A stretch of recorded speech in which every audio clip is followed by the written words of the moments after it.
I'm looking forward to 2022. I am. It should be a good year. Absolutely.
The December 14th, 2021 meeting of the Monroe County Legislature will now come to order. Will the clerk please call the roll? Mr. Alcoffer. Here. Mr. Alcoffer is present. Mr. Ansello. Here. Mr. Ansello is present. Ms. Barnhart. Here. Barnhart is present. Mr. Baroff. Here. Mr. Baroff is present. Mr. Baines.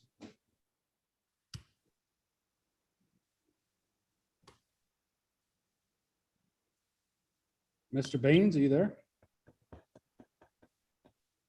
We'll come back. Ms. Boyce. Here. Ms. Boyce is present. Mr. Brew. Here. Mr. Brew is present. President Carbone. Here. President Carbone is present. Mr. Colby.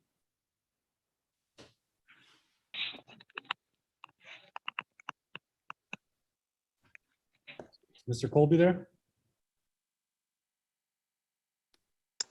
Come back. Mr. Delahaney. Here. Mr. Delahaney is present. Mrs. DeFlorio. Here. Mrs. DeFlorio is present. Mr. Dondorfer. Here. Mr. Dondorfer is present. Mr. Felder. Here. Mr. Felder is present. Mr. Flagler Mitchell.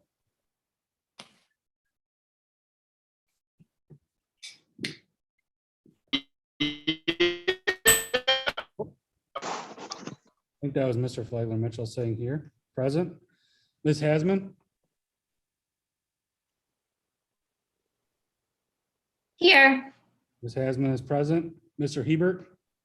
Here. Mr. Hebert is present. Mr. Keller.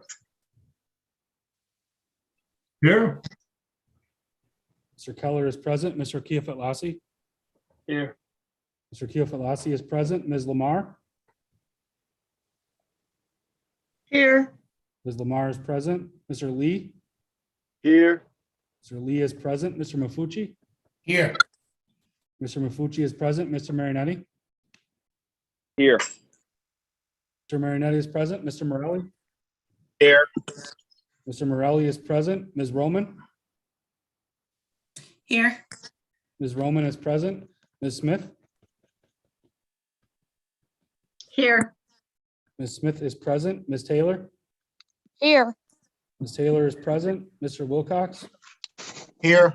Wilcox is present. Ms. Wright. Here. Ms. Wright is present. Mr. Udelson. Here. Mr. Udelson is present. Mr. Baines.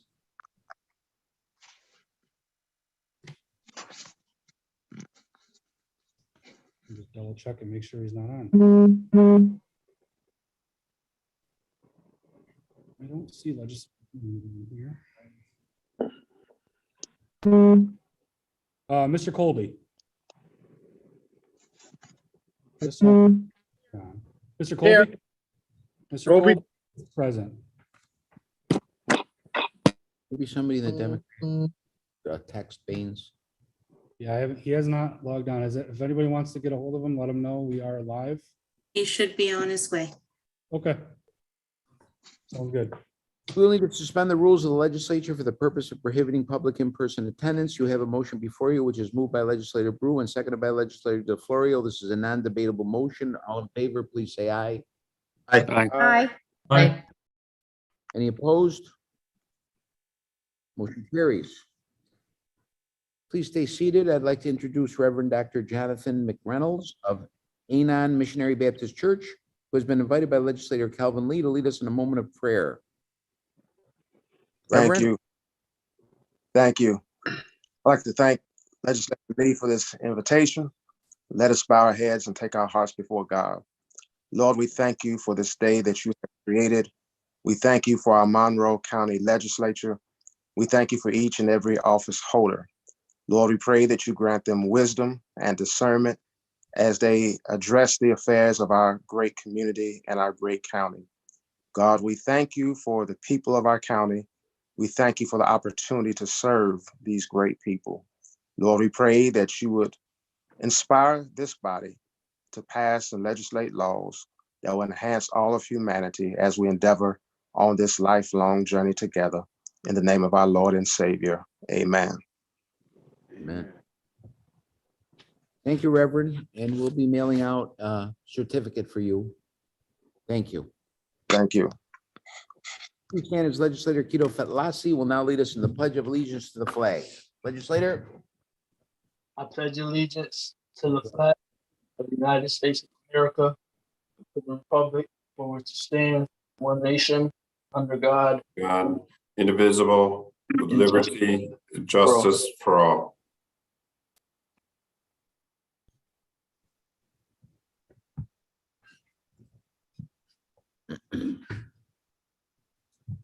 Your copies of the day 19, November 9th, 2021, day 20, November 23rd, 2021, day 21, November 30th, 2021, and day 22, December 9th, 2021. Journals are available through Novus Agenda. Without exception, these journals will stand approved as submitted. This meeting has been closed to the public and all legislators are participating via teleconference in keeping with the legislature's tradition of openness. The meeting is being live streamed on YouTube through the legislature's official channel. Everyone participating via video or teleconference will please mute their devices except to obtain the floor or cast a vote.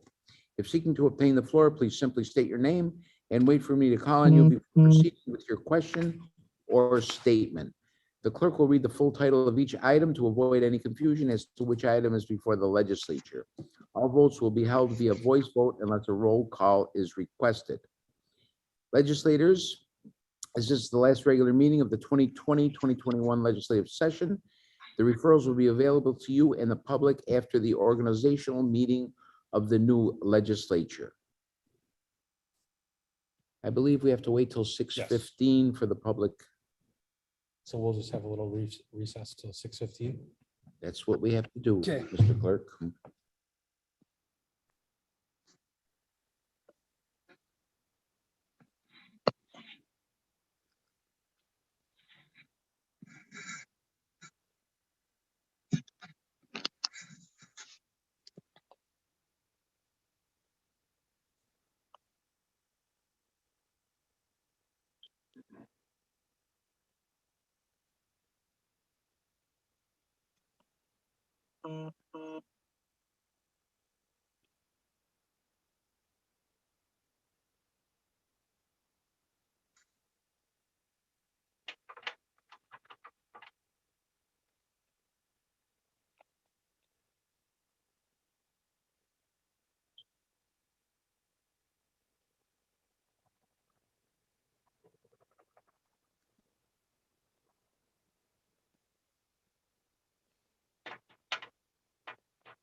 Mr. President, just to inform you, this is Legislator Baines. I'm present. That I had a computer malfunction during the roll.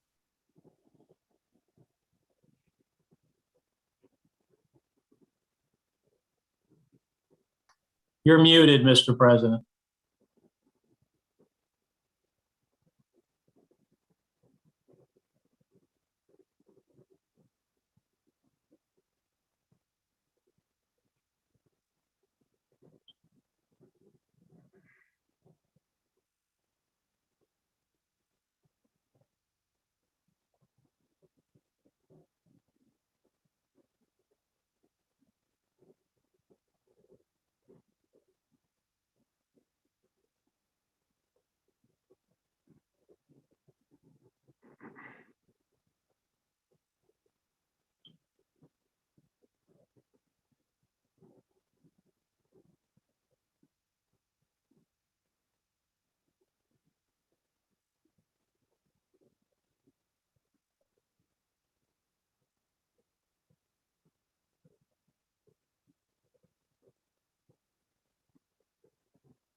We got you noted, Legislator Baines. Yeah, sorry, we were muted till 6:15. I will now recess the legislature to hold a series of public hearings. I now declare open the public hearing on local law entitled enacting a local law authorizing a lease by negotiation with L3 Harris Technologies Incorporated for a portion of building located at 999 Behan Road. Is there anyone in the Zoom that wishes to address the legislature regarding this public hearing?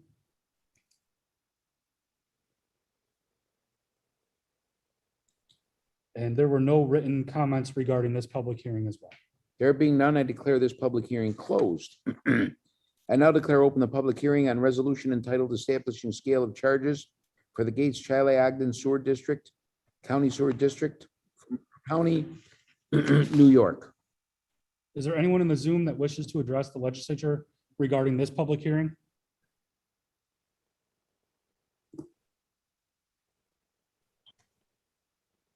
There being none, I declare this public hearing closed. I now declare open the public hearing on resolution entitled Establishing Scale of Charges for the Orinoquai Bay South Central Pure Waters District, County Sewer District for County of Monroe, New York.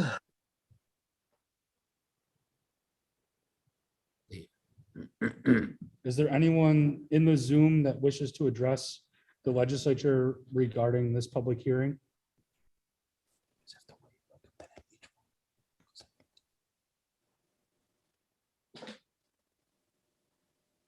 There being none, I now declare this public hearing closed.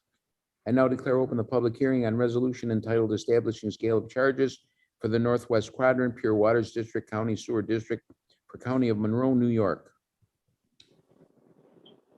Is there anyone in the Zoom that wishes to address the legislature regarding this public hearing? And there were no written comments regarding this public hearing. There being none, I declare this public hearing closed. I now declare open the public hearing on resolution entitled Establishing Scale of Charges for the Rochester Pure Waters District, County Sewer District for County of Monroe, New York. Is there anyone in the Zoom that wishes to address the legislature regarding this public hearing? And there were no written comments regarding this public hearing. There being none, I declare this public hearing closed. I now declare open the public hearing on resolution entitled Approving Increase and Improvement of Facilities in Northwest Quadrant Pure Waters District, General Pump Station Interceptor and Treatment Improvements. Is there anyone in the Zoom that wishes to address the legislature regarding this public hearing?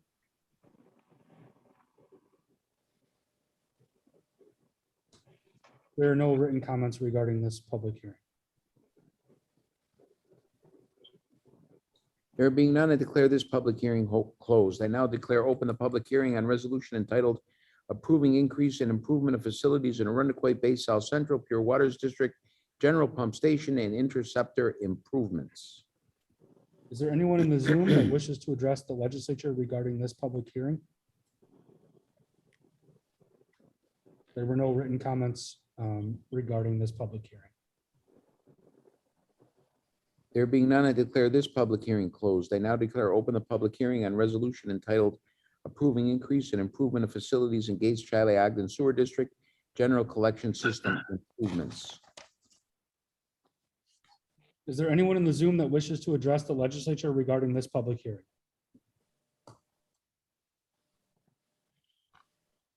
There were no written comments regarding this public hearing. There being none, I declare this public hearing closed. I now declare open the public hearing on resolution entitled Approving Increase and Improvement of Facilities in Rochester Pure Waters District, General Collection System and Treatment Plant Improvements and authorizing appropriation transfer. Is there anyone in the Zoom that wishes to address the legislature regarding this public hearing? There were no written comments regarding this public hearing. There being none, I declare this public hearing closed.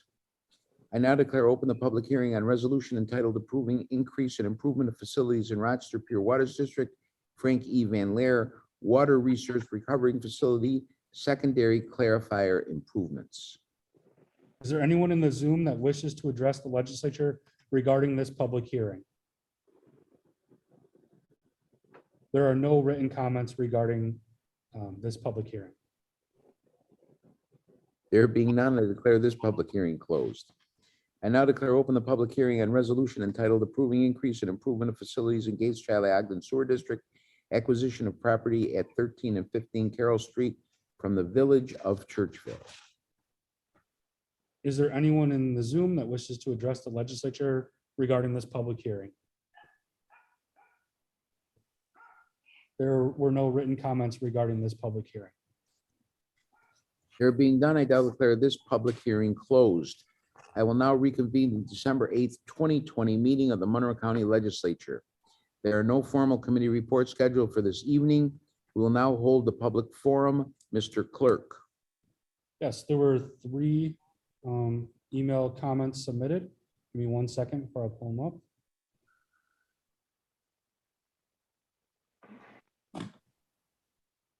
Our first speaker is from Una Gogstetter. Good evening. My name is Una Gogstetter. I am a 16-year-old student at Brighton High School, and I am with Rochester Youth Climate Leaders. I wrote this letter to impress upon you the fact that climate change is a present and ominous crisis. The Intergovernmental Panel on Climate Change predicts that there will be a temperature rise of at least 2.5 degrees Fahrenheit over the next century. A change which will most likely result in significant damage to the environment and to the human race. However, I do also recognize that you have taken commendable steps to help lessen the effects of climate change by passing the Climate Action Plan Advisory Committee and enabling CPACE financing in the county. I truly appreciate these valuable contributions to securing a better future. But I additionally know that if the solutions from the Climate Advisory Committee are not implemented, that effort would have been for naught. So today I ask you, when the recommendations of this committee are released, will you take action to bring these solutions into tangible reality? Will you put the necessary effort into protecting our earth and securing a livable future for my generation and the generations yet to come? I hope so. I call for you to deliver on your duty to the citizens you represent by reaping the benefits of the committee you established and taking the next step in bettering our planet. Thank you, Una Gogstetter.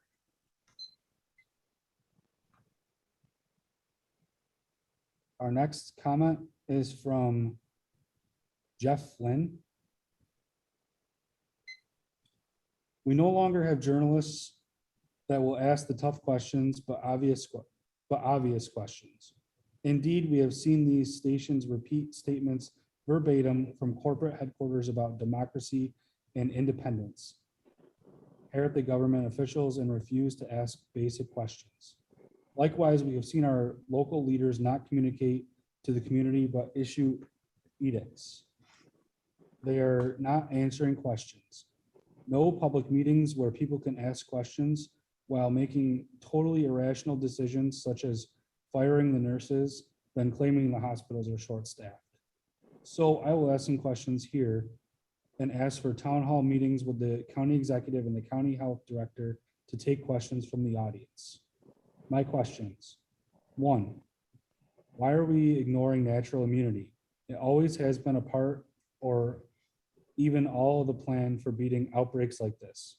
2, why are we not using ivermectin, a Nobel Prize winning drug for treating humans that has shown remarkable results?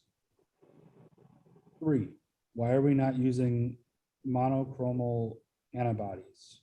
4, why are we ignoring the science, which shows that children are practically immune? Deaths across the US for 18 months totaled about 400, all with underlying conditions, and in the same period, more kids died of the flu. Why are we ignoring the results released by court order from Pfizer that show over 1,200 deaths in the tests and thousands of injuries? Why are we allowing unvaxxed COVID contaminated illegals into our community and hiding this from the public?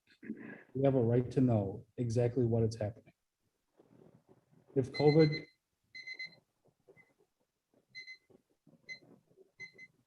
that was Jeff Flynn. And our last submission was from Candy Tabor.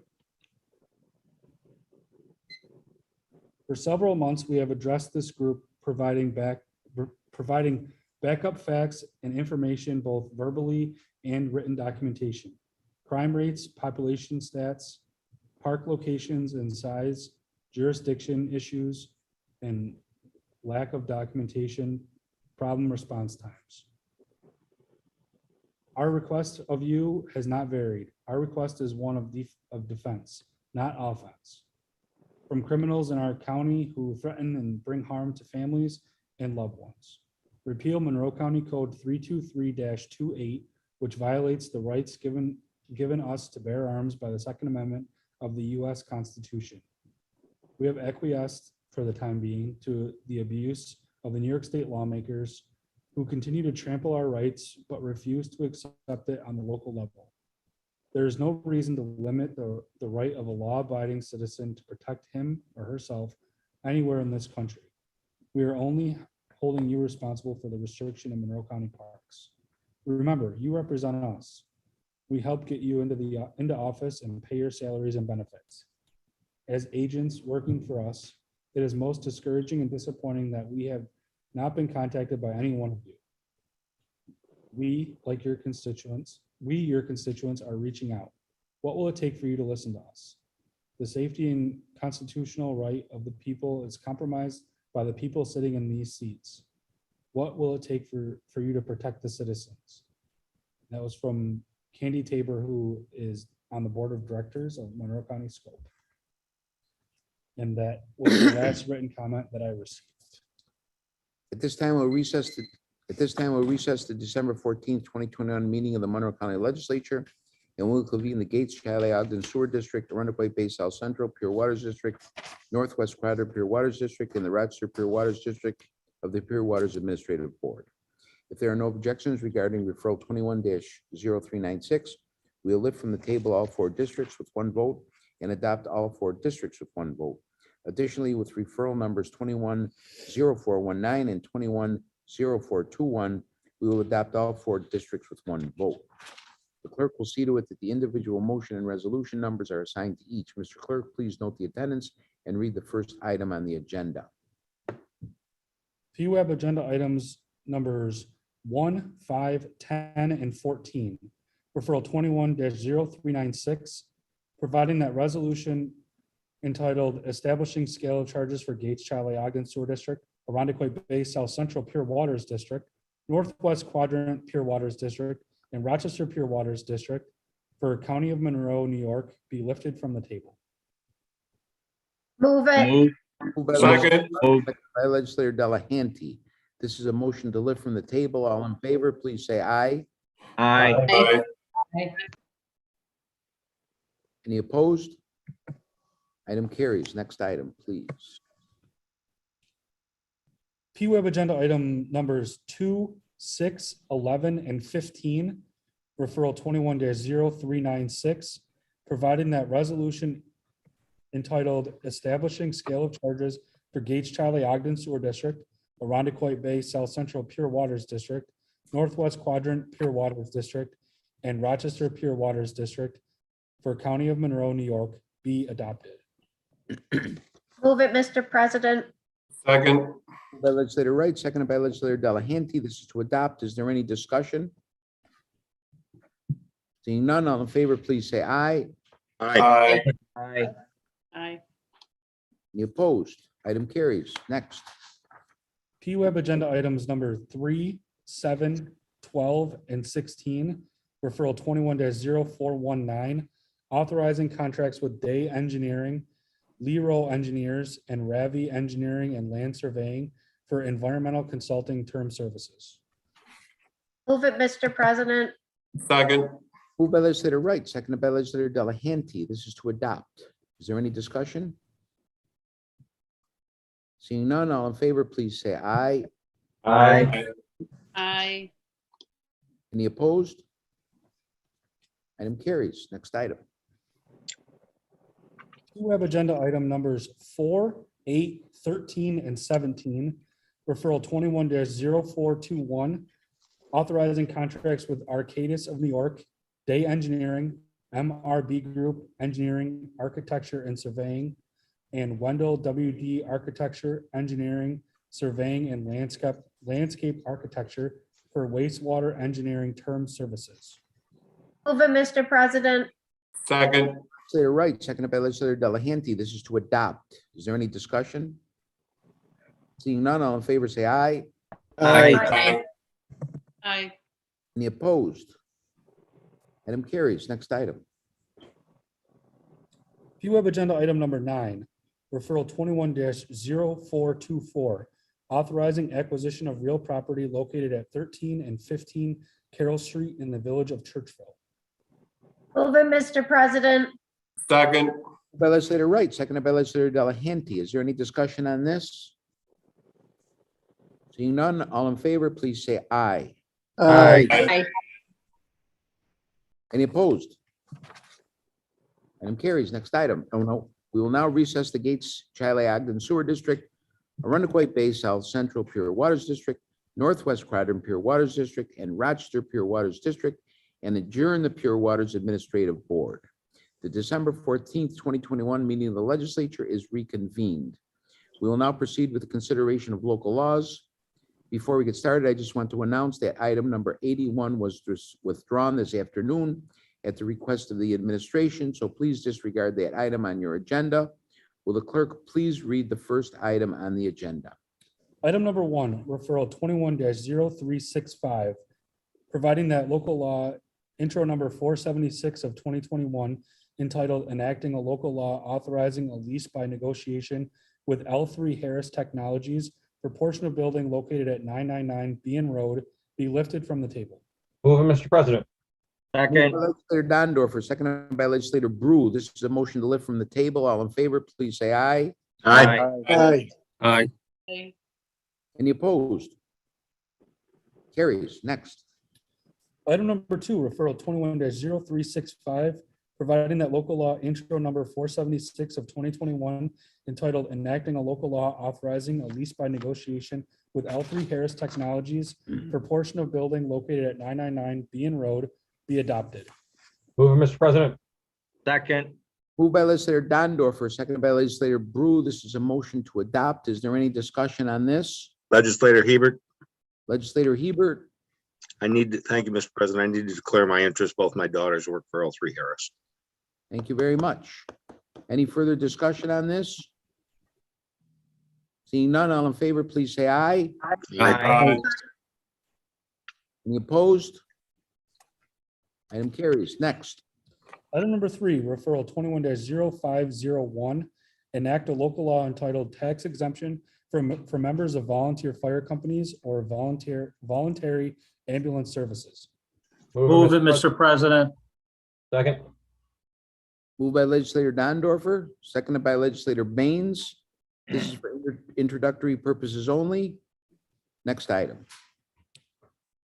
Item number 4, referral 21-0501, providing that local law entitled tax exemption for members of volunteer fire companies or voluntary ambulance services be tabled. Move it, Mr. President. Who said that? They're both, so just go ahead.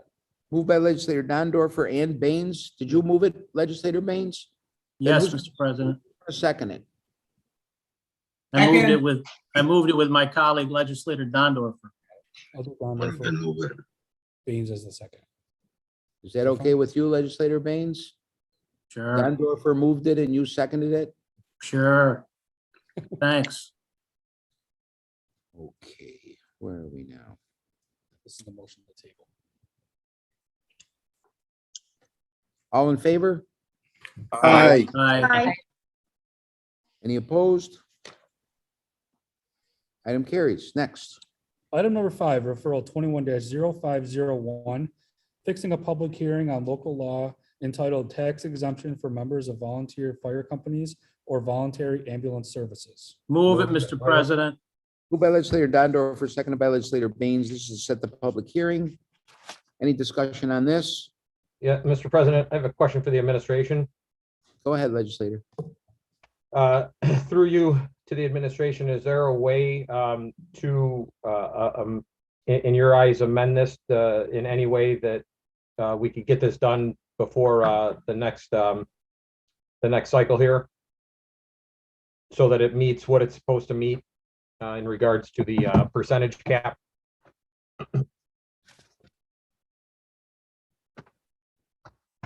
Through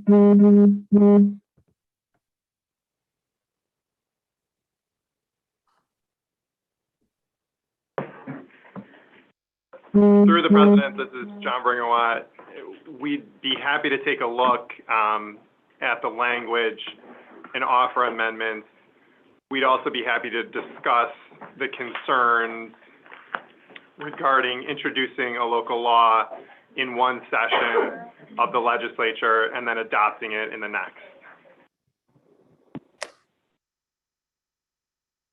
Great, thank you. Any further discussion? Seeing none, all in favor, please say aye. Aye. Aye. Opposed? Item carries. Mr. President, this is Legislator Brew. Yeah, Legislator Brew. Yes, I'd like to move the following items as one, and those would be items 6 through 50 as moving as one item, with the exception of the following. Item number 38, which is referral number 21-0458. And also with the exception of number 40, which is referral number 210463. And of course, this does not include any of the MOUs, the budget vote, or those items which may be considered to be moved as a common item following the passage of the budget. Thank you, Mr. President. Second, Who seconded that? Was that? legislator Roman. Gotcha. All in favor, please say aye. Aye. Any opposed? Okay, so then I guess we're gonna go to number 38. Is that right, Mr. Clerk? You're on item number 30. Item number 38, referral 21-0458, accepting grant from New York State Board of Elections for early voting expansion grant program. Move it, Mr. President. Moved by legislator Delahanty, Second. seconded by legislator Hebert. Is there any discussion on this? Legislator Hebert. Legislator Hebert. Thank you, Mr. President. Through to the administration, during the committee meetings, I asked some questions about how much was expended on early voting. The answer we received, I believe yesterday from the administration, was that it would be very difficult to determine that number.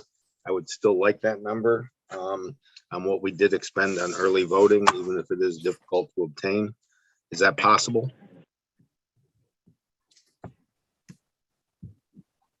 This is David Rylick from the Board of Elections.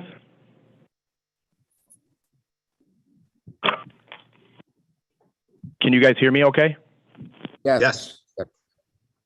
Hi, through the chair, I do apologize. Those were sent up Friday, December 3rd, but I do have those in front of me too, if you'd like me to briefly go over those. In writing is fine. If they were sent up Friday, I'm not sure how we got a response on Monday telling us they couldn't be determined. Could you explain that? Sure, I will. No, to be honest, through the chair, I don't have an explanation for that. But I do have the original email I'd be happy to forward on, and I think it answers all of the legislator's questions that he had. Thank you. Thank you, Mr. President. I'll let that go at this point, but it's troubling to hear that the answers are available and yet we're told they're not. Thank you. I yield the floor. Any further discussion on item number 38? Who's that?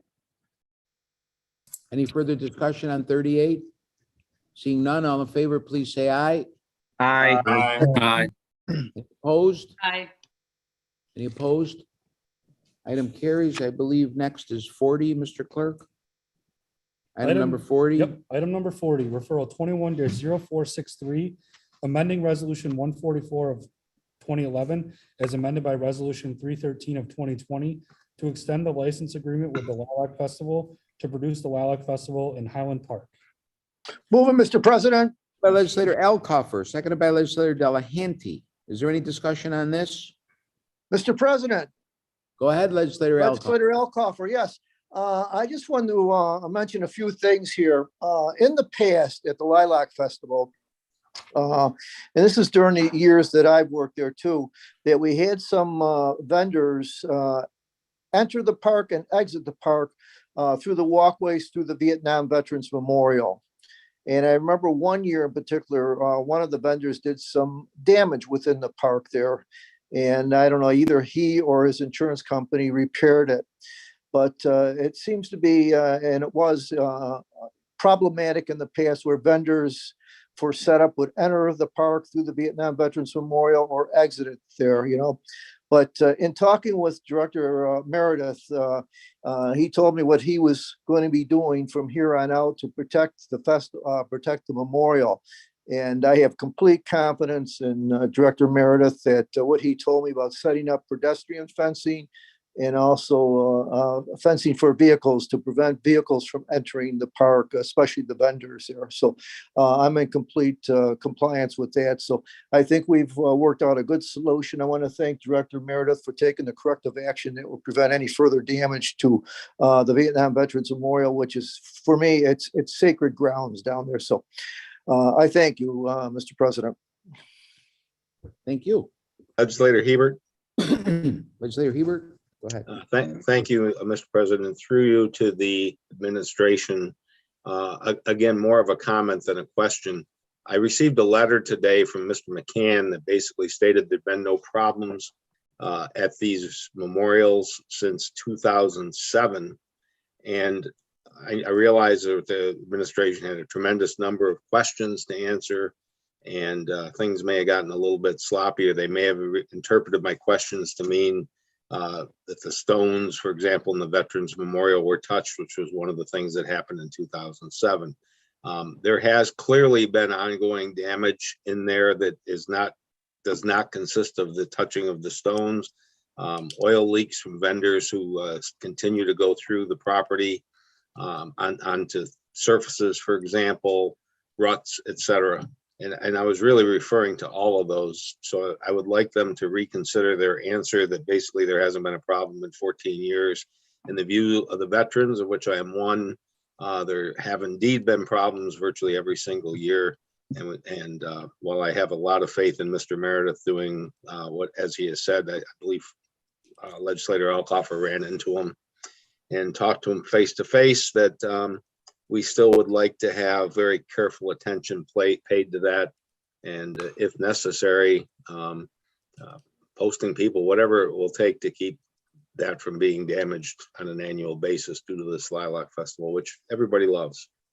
So that's the sum of my comment. I do not believe the answer I got back from Mr. McCann is certainly wasn't accurate in the way it was intended as a question. Thank you, sir. Mr. President, this is Jeff McCann. The letter that Legislator Hebert is referring to stated what was the last significant issue that we were aware of, which is 2007.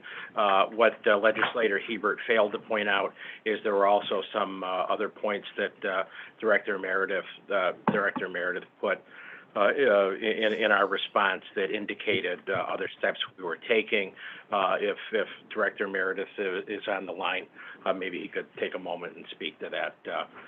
Again, obviously, this is something we've taken seriously and something we've dealt with, but I'll leave it at that. If Director Meredith can add anything, I would appreciate it.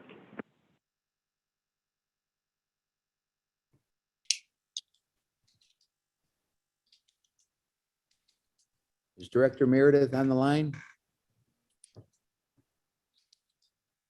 Yes, good evening. Through the president, yes, if there's any, up to this point, I've not been made aware of any damage at the memorial or either of the monuments there, the memorials there. I would be happy to look at anything if anybody has any concerns. And we certainly will be protecting that area for any events that we have at Bykirk Park. And we greatly appreciate your efforts, Director Meredith, and I thank you for them. Just realize that to some of us that is a very, very important responsibility. I yield the floor, Mr. President. Any further discussion on this? Legislator Barra. Legislator Baroff, go ahead. Thank you, Mr. President. I just want to say that fortuitously enough, I actually represent the 24th, which includes Highland Park and the memorial. And I was at a NBN 6, Neighbors Building Neighborhood 6 meeting the other night. And in fact, the upcoming festival did come up, and I would like to commend both the administration and Mr. Springett, who's going to be operating the festival, for their serious diligence. I mean, they respond to concerns from all comers. So I would actually suggest that if other legislators have concerns about this in particular, which clearly they do, let Mr. Springett know about that as well, because he and the administration are doing the best to make this a pleasant experience, not just for those who attend, but for those who are vested both in the park and in the neighborhood, which pleases me to no end since I host it. Thank you. Very good. Any further discussion? Mr. President, Legislator Elkoff would make a comment. Go ahead, Legislator Elkoff. Yes, thank you, Mr. President. Today I spoke with one of the members of Chapter 20 who is in charge of the maintenance of the memorial and the upkeep of the memorial and his staff. And he was mentioning, the only really problems that occurring now are again, the vendors trying to ingress the park or egress the park through the Vietnam Veterans Memorial. As Legislator Hebert mentioned, sometimes the vehicles, they leak oil and the oil drips down onto the bricks, and they have to clean it up there. But in recent years, there has been no damage to the stones. The last time there was severe damage was when I was employed as the Parks Department. But again, I have complete faith in Director Meredith and the steps that he's taken. Him and I spoke a few times on this, and I think we can curb any future damage down there. Thank you, Mr. President. Thank you. Any further discussion on this? Seeing none, all in favor, please say aye. Aye. Any opposed? Item carries. If I'm correct, Mr. Clerk, we go to number 51, matters of urgency. Yep, item number 51. Item number 51 is referral 21-0489. Authorize a contract with Bricks for maintenance and support services for the interface software program for the Monroe County Computer Aided Dispatch CAD system and Spark Gap paging system. Move it, Mr. President. Second. Seconded by Legislator Hebert. Is there any discussion on this? What was the item number, Mr. President, please? 51. Give me 1 second. It's the first matter of urgency. Oh, on the agenda. Mr. President, Legislator Hebert, Go ahead. just a quick question. How is Bricks determined to be the sole source provider? Mr. President, I believe we have Director Tantillo on the line, or someone from Public Safety. Yeah, through the president, Tim Henry has been leading that project, and I'll refer that to him. Thank you, Director Tantillo. To the chair, Bricks was determined to be the sole source at the time that we were transitioning over our Hexagon CAD system in the first quarter of this year. There was specialized code that the current supplier, Hexagon CAD, could not create. And we've had a long-standing relationship with Bricks inside of our emergency management system. They had the ability to write the code that allowed our Spark Gap paging system link to work with CAD. It was tested and allowed us to stay on launch program with Hexagon CAD. That was the reason they are and remain sole source for this specific application. Thank you. And through you, Mr. President, one last question. In the resolution, there's a specific reference to the Monroe County Charter, section C as in Charlie 2-7, stating that, basically calling special attention to that. I'm wondering why that is. It's pretty unusual to see that in a referral, and which specific section of that is it you're referring to that applies to this referral in some special way? And could you please explain that?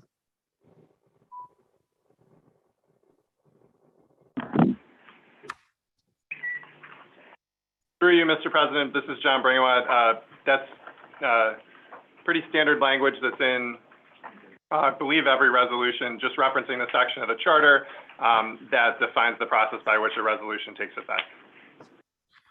Through you, Mr. President, so there's no special section or specific sections of this that apply in some special way? Through the president, that's correct. Thank you. I yield the floor, Mr. President. Any further discussion on item number 51? Seeing none, all in favor, please say aye. Aye. Aye. Any opposed? Carries. 52. Item number 52, referral 21-0490, amend the contract with the Caswood Group to support the Monroe County Department of Public Health in administering COVID-19 vaccinations. Move it, Mr. President. Legislator Taylor, Second. seconded by Legislator Delahanty. Is there any discussion on this? Legislator Hebert, Go ahead, Legislator Hebert. could, through you to the administration, could you please tell us what funding source is being used to cover this expense?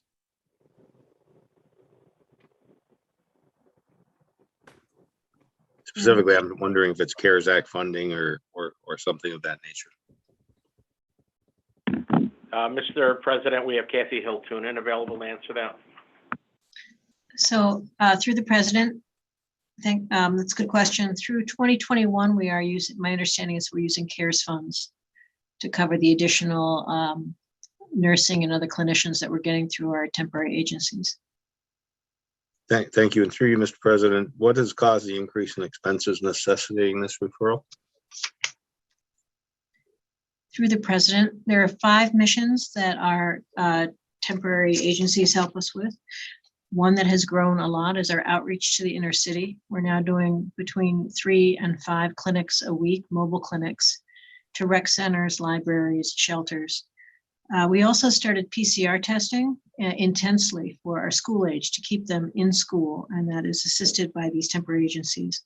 Our antigen testing is now available 7 days a week, and these temporary agencies assist with that, as well as vaccination capacity in our fixed sites, such as Fleet, Pittsford, Greece, and Monroe Community College site. What's unique about Caswood is they also coordinate our homebound programs. So we have bedbound patients where we send clinicians out to actually give them their COVID vaccines. And that's additional coordination. They have to check their medical records and so forth before they go out. Thank you. And I commend the administration on all those activities. Thank you, Mr. President. I yield the floor. Any further discussion on this? Seeing none, all in favor, say aye. Aye. Aye. Any opposed?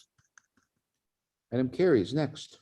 Item number 53, referral 21-0491, amend resolution 211 of 2021 to amend and extend the duration of the contracts with Rochester General Hospital and Strong Memorial Hospital of the University of Rochester to support the Monroe County Department of Public Health in administering COVID-19 vaccinations. Move it, Mr. President. Second. Taylor, seconded by Legislator Delahanty. Is there any discussion on this? Legislator Hebert. Go ahead, Legislator. Thank you, Mr. President. Through to you to the administration. If resolution 211 of 2021 has already authorized $750,000 in contracts, which is how I read this referral, is the sole purpose of this referral to extend the end date by 4 months? Through you, Mr. President, this is John Bringawat. Yes, that's correct. Thank you. I yield the floor, Mr. President. Mr. President, Go ahead. I would like to declare my interest. That was Legislator Lamar. Yes. I'd like to declare my interest too. This is Legislator Hasman. I would as well. Out of interest. Of interest, yes. Any, Declaration of interest from Legislator Hasman. gotcha, Legislator Hasman. Thank you. Thank you. Any further discussion? Seeing none, all in favor, please say aye. Aye. Aye. Aye. Any opposed? Item carries. Next. Item number 54, referral 21-0492, confirming scale of charges for each of the Monroe County Pure Waters districts for 2022. Move it, Mr. President. Legislator Wright. Second. seconded by Legislator Delahanty. Is there any discussion on this? Seeing none, all in favor, please say aye. Aye. Aye. Any opposed? Item carries. Next. Item number 55, referral 21-0493, authorize various budget appropriations transfers related to the 2021 operating budget. Move it, Mr. President. Second. Legislator Delahanty, seconded by legislator Hebert. Is there any discussion on this? Legislator Dondorfer. Legislator Dondorfer. For you, Mr. President, to the administration, just for a point, just for some clarification, is money being moved into these funds, or are they being taken out of these funds, like the public safety, transportation, sheriff, finance department?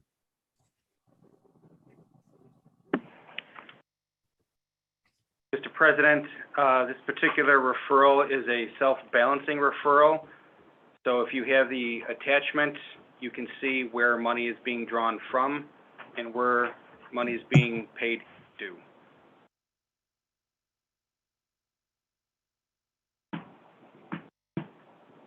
Okay, so I guess the one I'm looking at through you, Mr. President, the from part is blank, and it's just the two part, except down at the finance department line and county general cash is where it's from. So money's coming from that going into these specific places.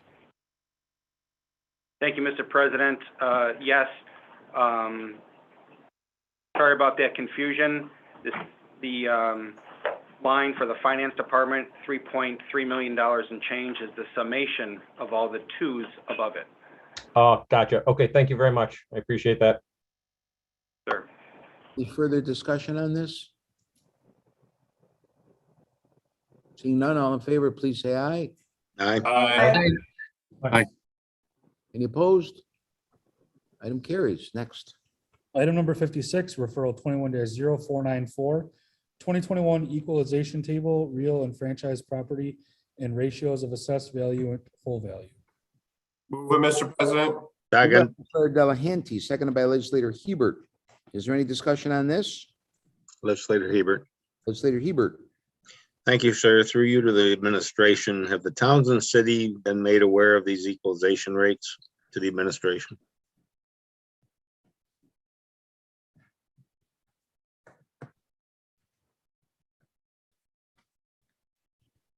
Mr. President, I believe we have Tim Murphy available to answer that.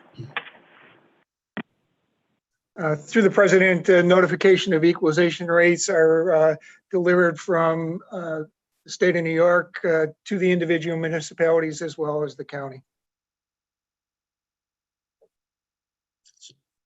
Through you, Mr. President, so the answer is yes, they have been. And if that's not correct, let me just ask the follow on. Who determines those equalization rates? I think you already answered that when you said the state, but please confirm. Through the president, that's correct. Thank you, Mr. President. I yield the floor. Any further discussion? Seeing none, all in favor, please say aye. Aye. Aye. Any opposed? Item carries. Next. Item number 57, referral 21-0495, unpaid school taxes. Moved by legislator Delahanty, seconded by legislator Hebert. Is there any discussion on this? Legislator Hebert. Legislator Hebert. Thank you, Mr. President. Through you to the administration, could you just give us a rough estimate of how the delinquent unpaid school taxes of almost $21 million compares to previous year totals? Mr. President, Robert Franklin, unpaid school taxes does not generally vary a whole lot from year to year. For the past several years, the trend has been a slight downward in the balance to be re-levied. Thank you, Mr. President. I yield the floor. Any further discussion? Seeing none, all in favor, please say aye. Aye. Aye. Any opposed? Item carries. Next. Item number 58, referral 21-0496, authorize director of finance to make refunds or corrections of taxes for year 2022. Move it, Mr. President. Second. Delahanty, seconded by legislator Hebert. Is there any discussion on this? Legislator Hebert.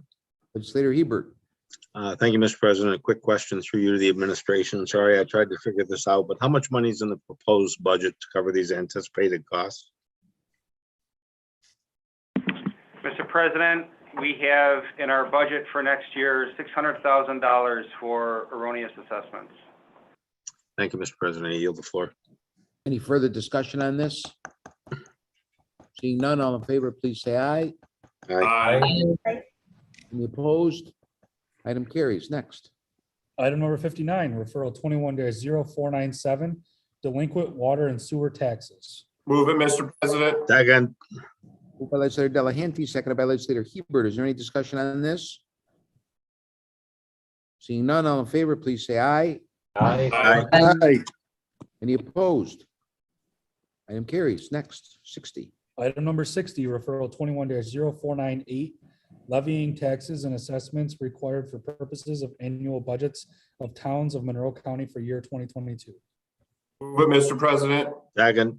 Legislator Delahanty, seconded by legislator Hebert. Is there any discussion on this? Seeing none, all in favor, please say aye. Aye. Any opposed? Item carries. Next. Item number 61, referral 21-0466, providing that resolution intro number 534 of 2021 entitled Adoption of 2022 Monroe County Budget and Establishing 2022 Classification, Compensation, and Salary Schedule for Monroe County employees be lifted from the table. Move it, Mr. President. Second. Moved by legislator Delahanty, seconded by legislator Hebert. This is the lift from the table. All in favor, please say aye. Aye. Any opposed? Item carries. Next. Item number 62, referral 21-0466, providing that resolution intro number 534 of 2021 entitled Adoption of 2022 Monroe County Budget and Establishing 2022 Classification, Compensation, and Salary Schedule for Monroe County employees be adopted. Move it, Mr. President. Second. Legislator Delahanty, seconded by legislator Hebert. This is to adopt. Is there any discussion on this? Yes, Mr. President, this is Legislator Brew. Go ahead, legislator Brew. Yes, I'd like to make an amendment to the budget pertaining to the legislature. The clerk has a copy, and if he could display that for all of our viewing, I would appreciate that. Everybody see that? I second this amendment. That was seconded by legislator Roman. Yes. Okay, and Mr. President, this is Legislator Brew again. I do have some remarks prepared for this amendment, if I may. Go ahead. Thank you, Mr. President. I'd like to explain my support for this budget amendment. As many of you are aware, the legislature budget has remained unchanged for many years. Operating under such a stagnant budget had shed light on a number of pressing issues that are faced by legislators, legislative staff, and in the general operation of this honorable body that affects all members and our offices. To begin, we have starting employees' salary below $15 an hour, no longer considered a living wage, which has made attracting and retaining staff a difficulty. For instance, some employees who currently work here were started at $24,000. This equates to a little over $14 an hour. As we all know, this job is all-encompassing and we rely on our staff inside and outside of business hours. Paying such employees this wage for such work is embarrassing. On top of this, our offices are faced with old, aging, and insufficient supplies and equipment. In my office, our cubicles are falling apart, chairs down to one screw, aging carpets, and more. Neither legislative office has received an update in a number of years, while many other offices have been updated to maintain acceptable workplace standards. I want to be clear, this amendment will benefit all offices of this honorable body, the clerk's office, majority office, and the minority office, and the Black and Asian caucus. All offices within this body will be able to pay their staffs a living wage, attract and retain employees, keep their office up to acceptable standards, and bring this honorable body further into the 21st century. This budget amendment addresses many longstanding concerns, one that I believe are or should be concerns of all members of this honorable body, and it is my hope that it will receive widespread support. I would like to thank the administration for their help and support preparing this amendment, and for recognizing the need such aforementioned concerns. Thank you, Mr. President. Okay, so we have an amendment that was moved and seconded. Do we have any discussion on the amendment? Mr. President, Go ahead, Legislator Lamar. I just wanted to second that as well. Okay, we've got you down as a second. Noted it. Thank Got you. it. So noted. Any further discussion on the amendment? If not, we'll go back to the original Oh, referral. you have to vote on the amendment. Oh. All in favor of the amendment, please say aye. Aye. Aye. Aye. Any opposed to the amendment? Okay, amendment carries. We'll go back to the original referral as amended. Any discussion on the original referral as amended? Legislator Udelson. Go ahead, Legislator Udelson. Thank you, Mr. President. Through you, I also have an amendment I'd like to offer, and I would ask the clerk to put it up on the screen. Hang on one second. And we do have a second. Do we have a second on that? Legislator Roman, Got it. Okay, we have another amendment moved by Legislator Udelson. Second. Yeah, Mr. President, if I could just explain briefly, this is an amendment that would increase appropriations for the district attorney's office. District Attorney Doorley has asked for this increase to add staff and increase selected salaries in aims of staff retention. With the unfortunate spike in homicides in our community in 2021 and the increased demand on her office due to the new discovery legislation, the DA is asking for additional resources. And this amendment would provide funds for 3 new positions to help with the increased workload, and would also allow for an upgrade in pay for the most senior assistant district attorneys who are trying homicides to aid in retention of employees with their expertise. And I hope that this would receive bipartisan support. Thank you, Mr. President. Mr. President, Legislator Brew, I'd also like to second that. I would like to second that as well, Mr. President. As with Legislator Dondorfer, second. Got Boyce, Dondorfer, and Brew. Thank you. Noted. Any discussion on Legislator Udelson's amendment? Legislator Yes, Felder. Mr. President. Legislator Baines. I think Felder piped in first. Legislator Felder, go ahead. I have a couple of questions. One, through you, Mr. President, to the administration. Were these funds requested by the DA's office, District Attorney's office during the, when the budget was being prepared?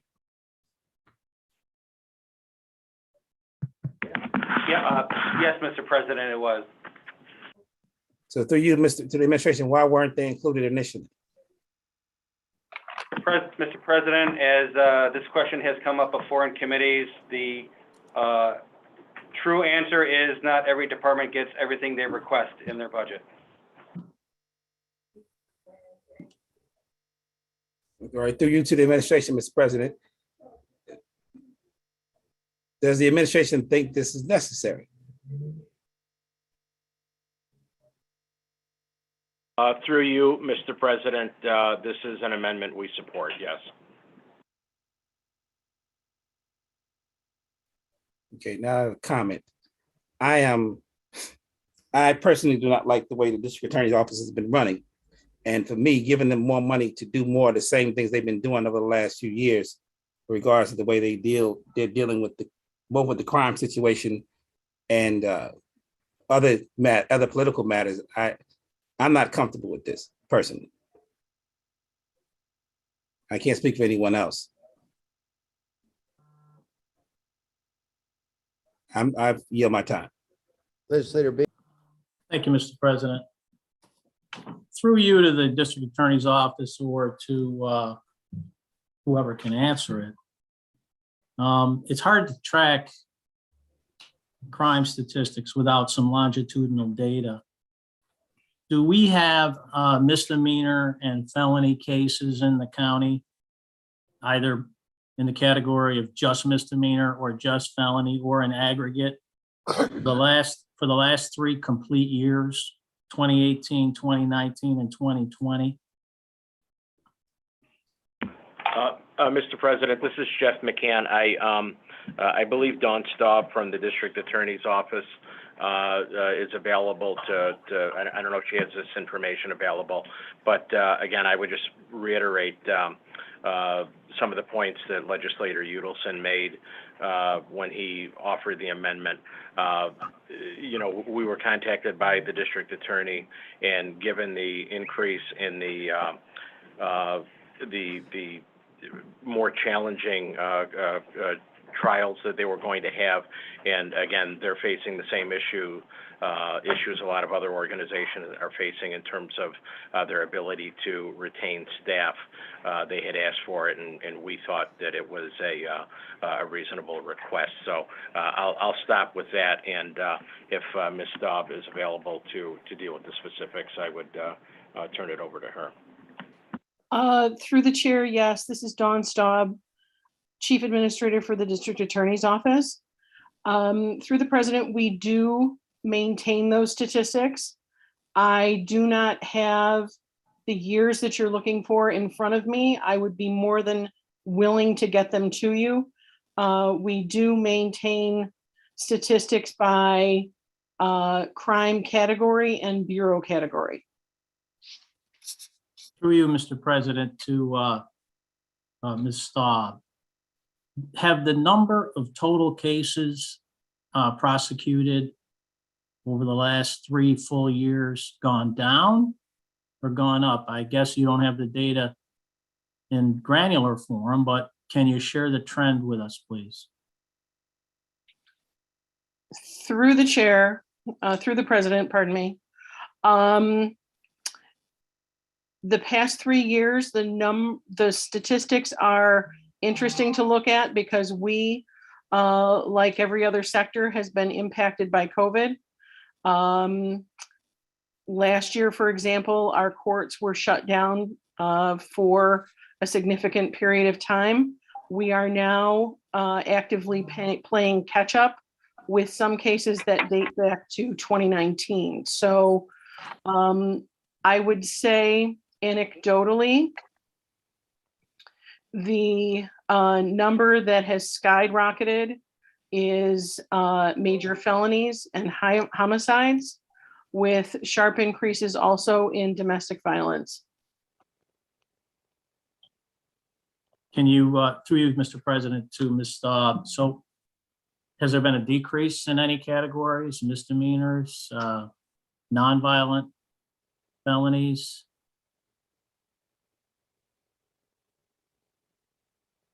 Through the President, without those numbers in front of me, I would not want to quote numbers incorrectly. Thank you, Mr. President.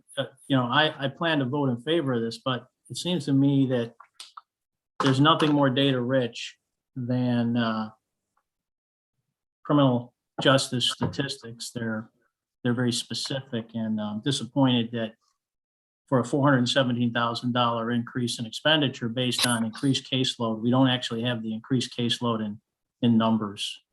So that's disappointing. I yield my time. Further discussion on the amendment? Yes, Mr. President. Legislator Lamar, go ahead. Thank you, Mr. President. I just would like to explain my vote. So the DA's office, their inability to diversify their staff is very concerning to not just me, but my constituents. When we talk about an increase in crime in the Black and Brown communities, we also have to recognize that means an increase in victimization to that same population. I haven't heard the DA's office, especially their victim assistance department or staff, speak to or provide any substantial data that would sort of, they haven't provided any information or any support to this particular population, especially when it's the population that they're saying that they need more staff, for because of the increase in crime. Until we start to address some of the issues that are going on holistically, I cannot support an increase in their staffing or support this amendment. I yield my time. Discussion, further discussion? Legislator I Dondorfer. have one more comment. I think Legislator Dondorfer was up next. Go ahead. Yeah, President Carbone, he can make his comment first, and I'll go after him, please. Go ahead, Legislator Felder. Well, I hear the increased level of crime and violence in the city, particularly murders, unfortunate level of murder we had this year in the city as an excuse, but this seems to be more of an anticipated uptick because right now they aren't catching the people. And so, and this is not a knock on the RPD. I don't want anybody to think of that, but because for whatever reason, and we've gone through this back before, people don't want to talk, whatever. It's not happening. So I don't see an increased caseload because I don't see people. I mean, one of my friends was murdered a couple of weeks ago, and they caught his murderer. But I don't see the need personally. And like I said, the way I don't feel that the office operates in a fair and balanced way. I think it's been used. It's been demonstrated used for political purposes, and also the lack of victim services and other issues we have, lack of diversity, and still have not seen a plan from the district attorney's office, unlike the one we got from the public defender's office when Mr. Donahue actually took action and created a position to deal with that. We have not seen that, and giving people more money to do the same things they've been doing, and to me, is not justifiable. Mr. President, Legislator Colby. I think Dondorfer was next. You want okay. And Dondorfer, you want to? Yep, Legislator Felder, you all set?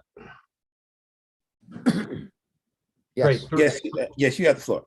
Okay, thank you. Through you, Mr. President, to the administration or the DA's office, do you know how many active cases each assistant district attorney has in the felony bureau right now? What their average caseload is?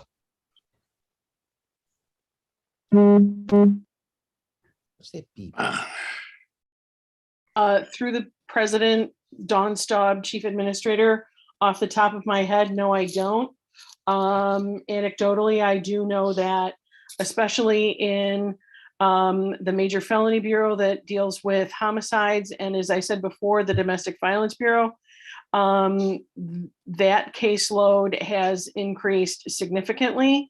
And I can tell you that all of our attorneys are carrying a heavy caseload that is not restricted by court decision or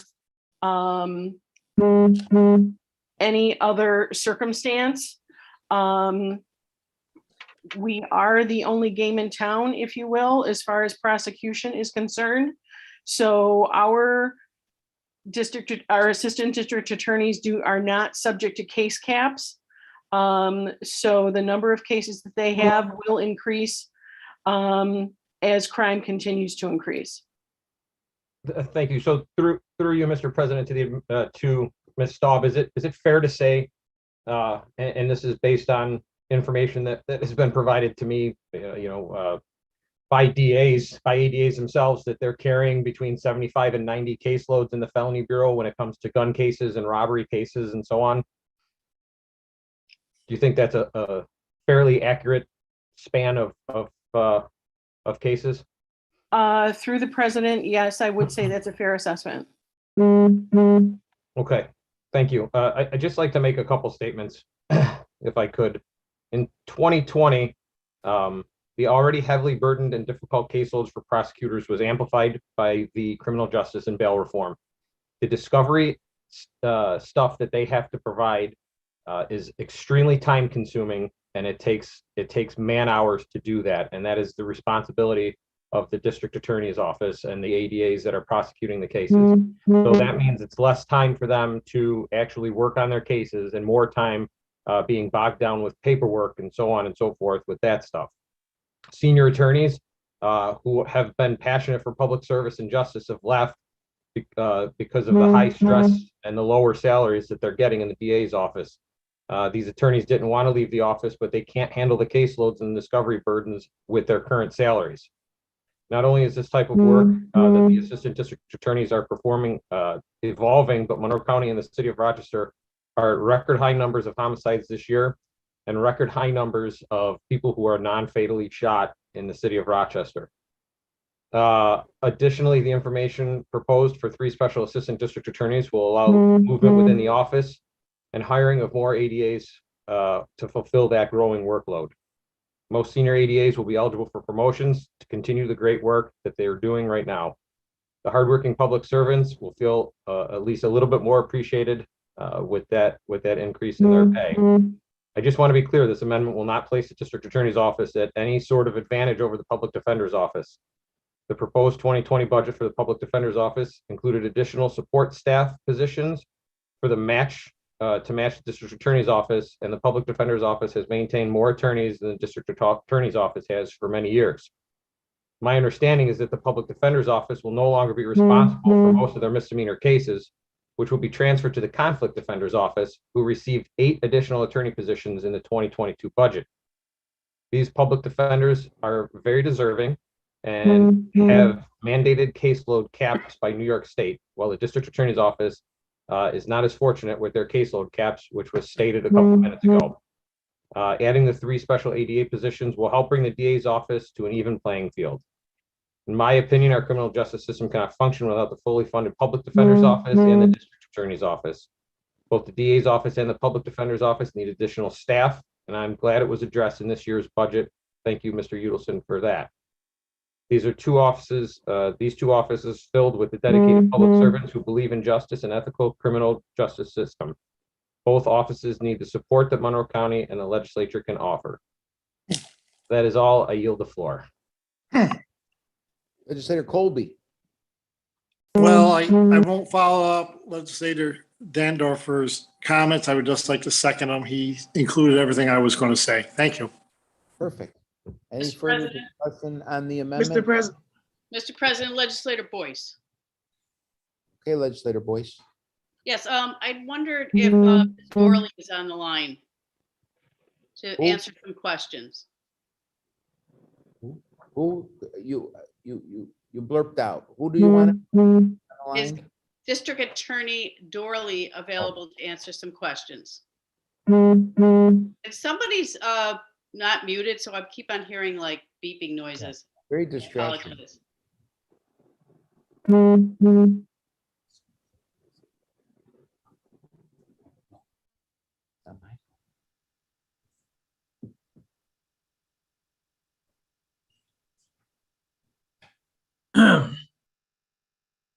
I guess she's not, Legislator Boyce. Is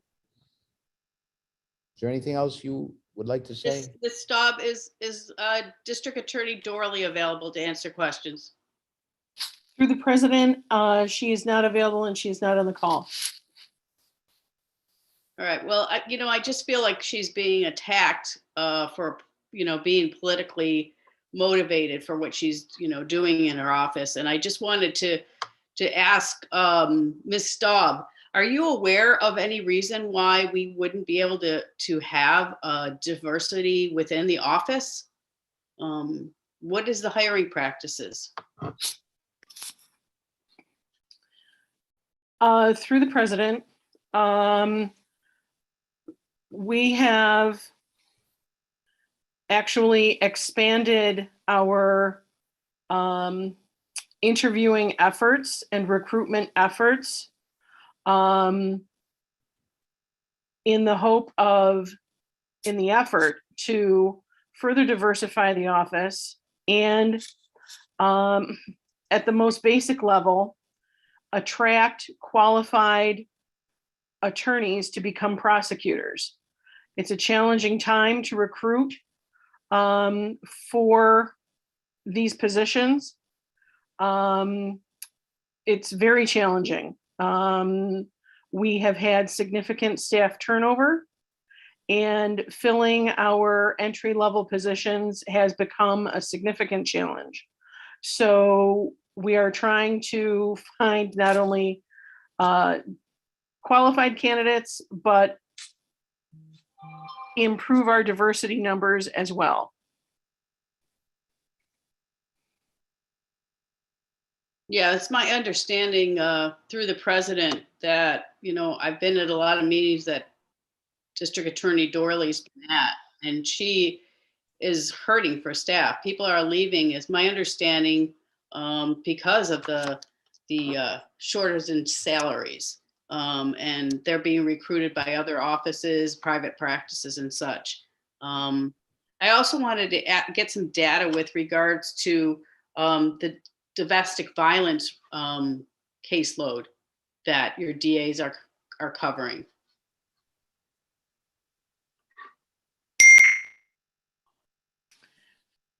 Through the president, I'm more than willing to share those statistics with you as I agreed to provide them to Legislator Baines. But I can tell you anecdotally, the number of DV cases has increased. They increased during COVID, and they are continuing to increase post-COVID as victims now have eyes on them, if you will. Okay, through the president, I'm just curious, like, I believe that District Attorney Dorley would have the opportunity to be on this call, would she not? Through the president, to answer these questions? I believe she's trying to join right now. Okay, thank you.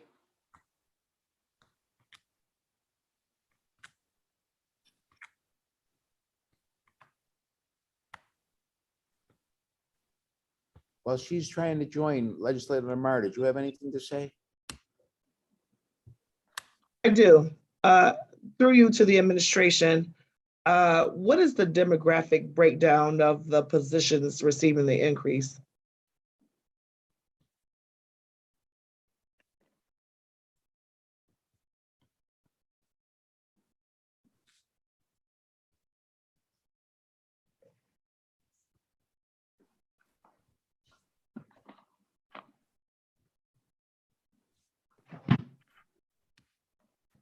Through you, Mr. President, these are positions that will be newly added, so there are no incumbents in those positions. So I'm not aware of any demographic information available.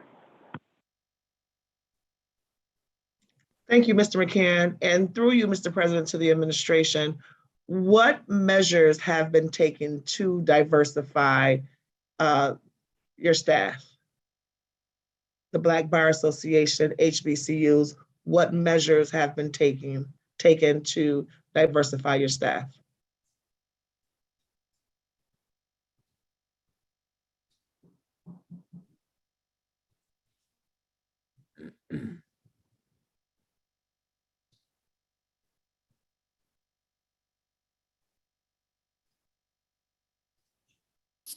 Through the chair, this is Sandra Dorley. I finally got on. Can I answer that question?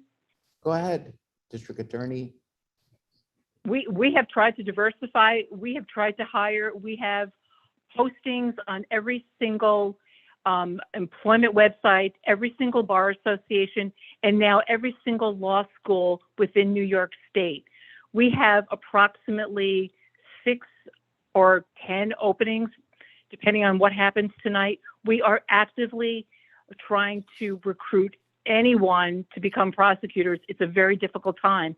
That is mainly the reason why I'm asking this honored legislature to give me the opportunity to at least pay the people who are willing to stay and work in this job.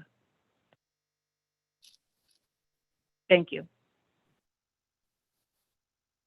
Thank you, District Attorney Dorley. My specific question was, what measures were being taken to recruit a diversified staff, i.e. postings or relationships with HBCUs, postings or relationships with the Black Bar Association. I'm specifically speaking to a diverse staff. Right. We, through the chair, sorry, not used to doing this. You know, like I said, we've tried to go through the Black Bar Association as well as the Monroe County Bar Association, but literally we are having a difficult time recruiting people and retaining people.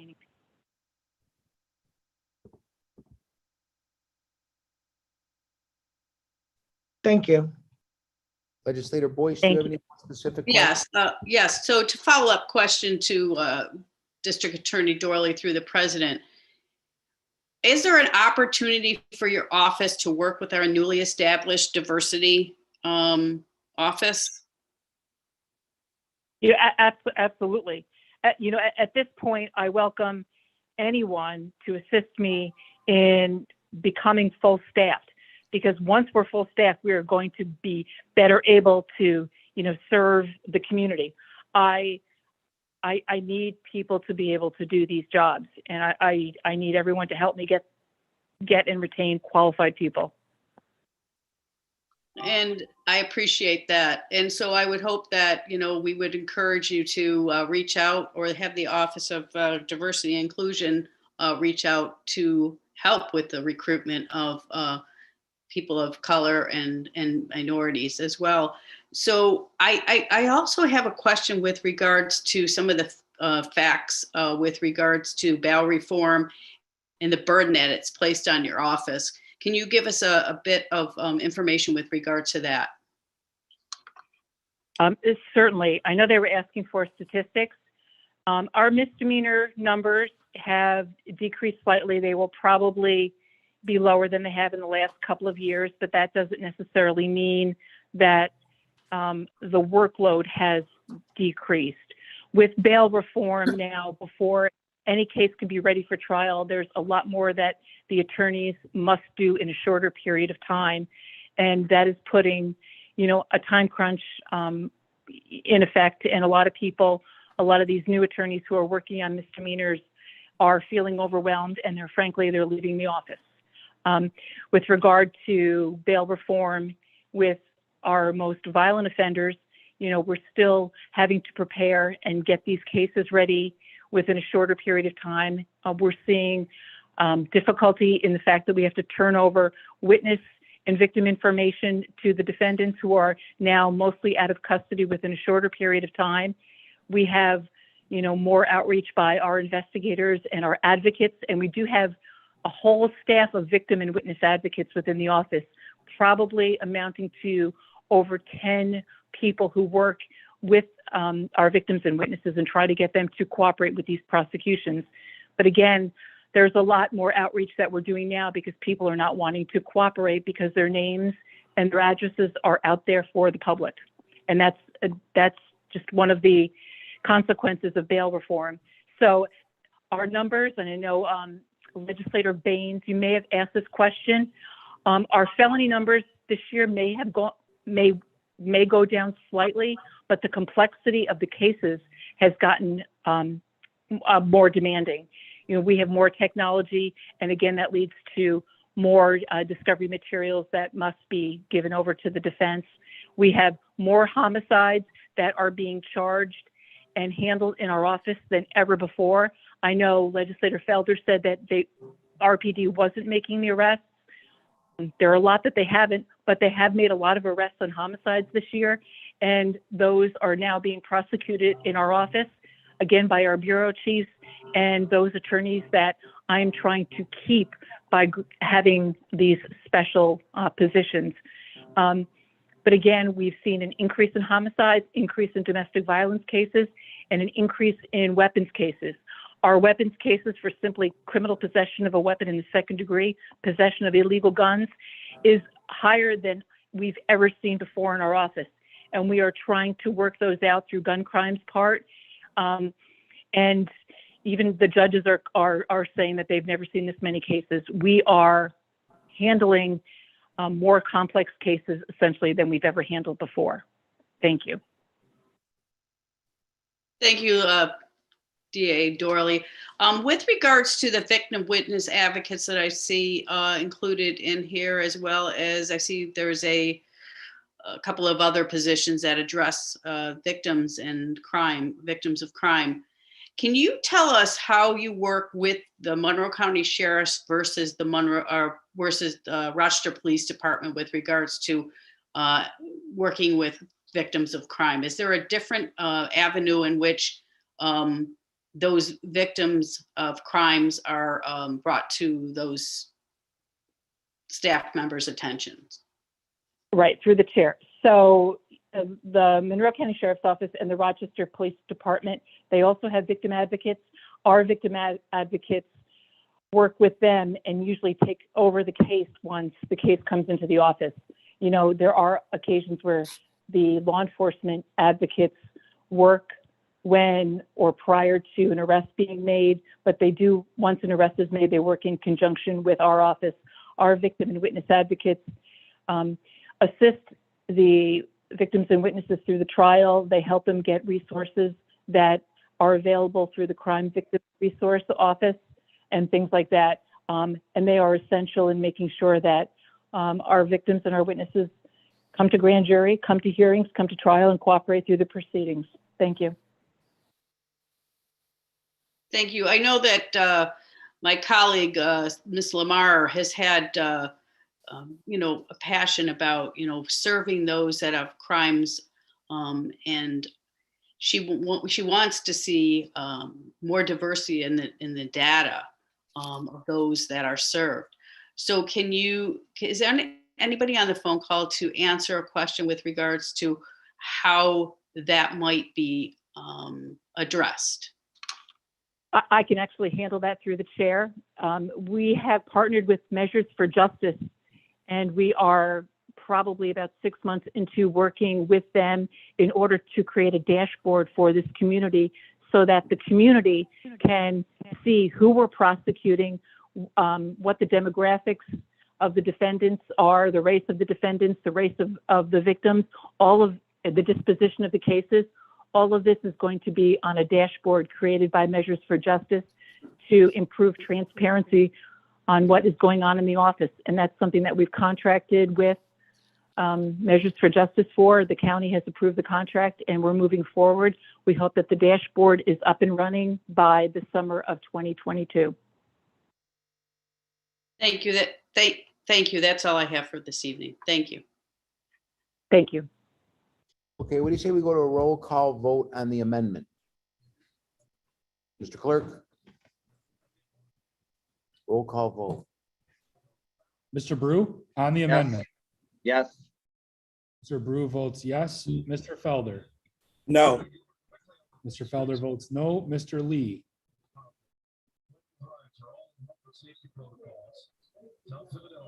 Mr. Lee, are you muted? Okay, no. Mr. Lee votes no. Mr. Alcoffer. Yes. Mr. Alcoffer votes yes. Mr. Ansello. Yes. Mr. Ansello votes yes. Ms. Barnhart. Yes. Ms. Barnhart votes yes. Mr. Baroff. Yes. Mr. Baroff votes yes. Mr. Baines. Yes. Mr. Baines votes yes. Ms. Boyce. Yes. Ms. Boyce votes yes. Mr. Colby. Yes. Mr. Colby votes yes. Mr. Delahanty. Yes. Mr. Delahanty votes yes. Mrs. DeFlorio. Yes. Mrs. DeFlorio votes yes. Mr. Dondorfer. Yes. Mr. Dondorfer votes yes. Mr. Flagler Mitchell. No. Mr. Flagler Mitchell votes no. Ms. Hasman. Yes. Hasman votes yes. Mr. Hebert. Yes. Mr. Hebert votes yes. Mr. Keller. Yes. Mr. Keller votes yes. Mr. Kefit-Lassie. No. Mr. Kefit-Lassie votes no. Ms. Lamar. No. Ms. Lamar votes no. Mr. Mafucci. Yes. Mr. Mafucci votes yes. Mr. Marinetti. Yes. Mr. Marinetti votes yes. Mr. Morelli. Yes. Mr. Morelli votes yes. Ms. Roman. Yes. Roman votes yes. Ms. Smith. Yes. Ms. Smith votes yes. Ms. Taylor. Yes. Ms. Taylor votes yes. Mr. Wilcox. Yes. Mr. Wilcox votes yes. Ms. Wright. Yes. Ms. Wright votes yes. Mr. Udelson. Yes. Mr. Udelson votes yes. President Carbone. Yes. President Carbone votes yes. 24-5. Amendment number 2 passes. Now we're going to go back to the original referral as amended. Can we go to a roll call vote on that? Is there any other discussion? Let's go to roll call. Roll call vote on the main motion as amended. Mr. Brew? Yes. Mr. Brew votes yes. Mr. Felder? Yes. Mr. Felder votes yes. Mr. Lee. Yes. Mr. Lee votes yes. Mr. Alcoffer. Yes. Alcoffer votes yes. Mr. Ansello. Yes. Mr. Ansello votes yes. Ms. Barnhart. Yes. Ms. Barnhart votes yes. Mr. Baroth. Yes. Mr. Baroth votes yes. Mr. Baines. Yes. Mr. Baines votes yes. Ms. Boyce. Yes. Ms. Boyce votes yes. Mr. Colby. Yes. Mr. Colby votes yes. Mr. Delahaney. Yes. Mr. Delahaney votes yes. Mrs. DeFlorio. Yes. Mrs. DeFlorio votes yes. Mr. Dondorfer. Yes. Mr. Dondorfer votes yes. Mr. Flagler Mitchell. Yes. Mr. Flagler Mitchell votes yes. Ms. Hasman. Yes. Ms. Hasman votes yes. Mr. Hebert. Yes. Mr. Hebert votes yes. Mr. Keller. Yes. Mr. Keller votes yes. Mr. Keophit-Lassie. Yes. Mr. Keophit-Lassie votes yes. Ms. Lamar. No. Ms. Lamar votes no. Mr. Mafucci. Yes. Mr. Mafucci votes yes. Mr. Marinetti. Yes. Mr. Marinetti votes yes. Mr. Morelli. Yes, and I thank the county executive and his team for a great budget. Mr. Morelli votes yes. Ms. Roman. Yes. Ms. Roman votes yes. Ms. Smith. Yes. Ms. Smith votes yes. Ms. Taylor. Yes. Ms. Taylor votes yes. Mr. Wilcox. Yes. Mr. Wilcox votes yes. Ms. Wright. Yes. Ms. Wright votes yes. Mr. Udelson. Yes. Mr. Udelson votes yes. President Carbone. Yes. President Carbone votes yes. The budget passes 28-1. Very good. We will now have a brief recess so the county executive can sign the budget. Once the budget is signed, we will then move on with the rest of the agenda items. Mr. President, Yes, legislator.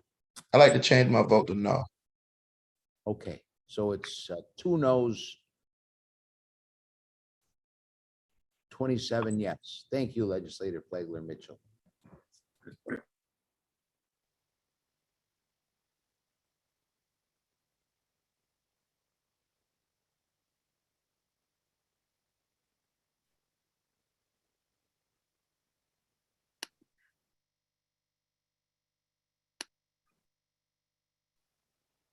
Mr. President, do we have any idea how long this recess will be?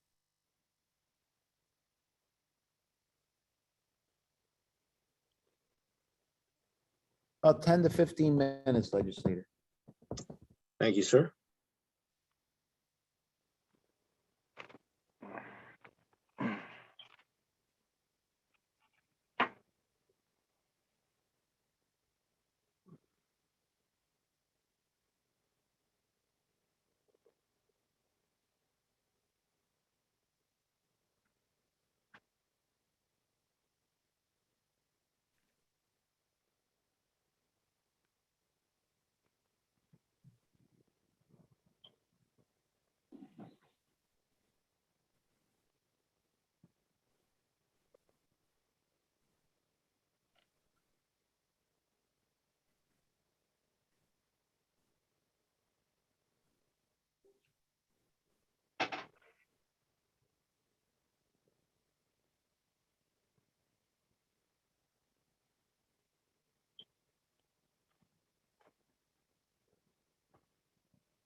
Okay.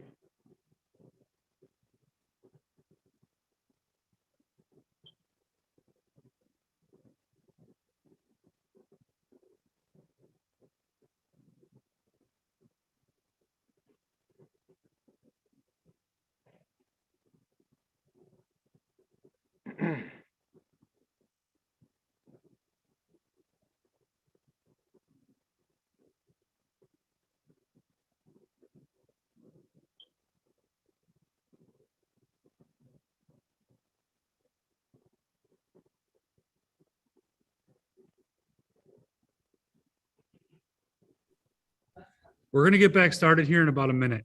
Just a heads up.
you're up.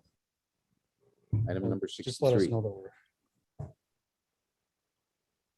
Is everybody back? Everybody's back. We're going to continue with item number 63. Go ahead, Mr. Clerk.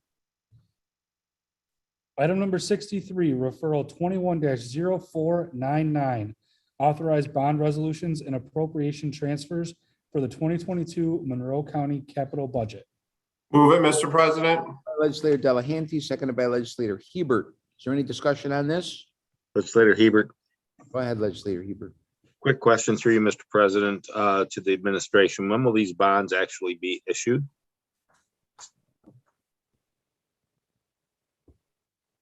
Mr. President, Robert Franklin, Finance. These bonds will be issued after construction is near completed. All aid has been billed, and we know what the net county share is likely to be. Thank you. I yield the floor, Mr. President. Any further discussion? Seeing none, all in favor, please say aye. Aye. Aye. Any opposed? Item carries. 64. Item number 64, referral 21-0500, total tax levy 2022. Move it, Mr. President. Second. Moved by Legislator Delahanty, seconded by Legislator Hebert. Is there any discussion on this? Seeing none, all in favor, please say aye. Aye. Aye. Aye. Any opposed? Item carries. We will now proceed with the rest of the regular items on the agenda, followed by the rest of the matters of urgency. Next item, please, Mr. Mr. President, this is Legislator Brew. Yes, Legislator Brew. Yes, I would like to move the following agenda items as one with the following exceptions. And I'll read both the item number and the referral number. Item number 79, referral number 21-0433. Item number 96, referral number 210456. Item number 98, referral number 210487. Item number 99, referral number 21-0488. Item number 100, referral number 21-0502. Item number 101, referral number 21-0503. And item number 102, referral number 21-0504. Do you have a second for that, Legislator Brew? Second. I second it as well. Got it. We have to discuss.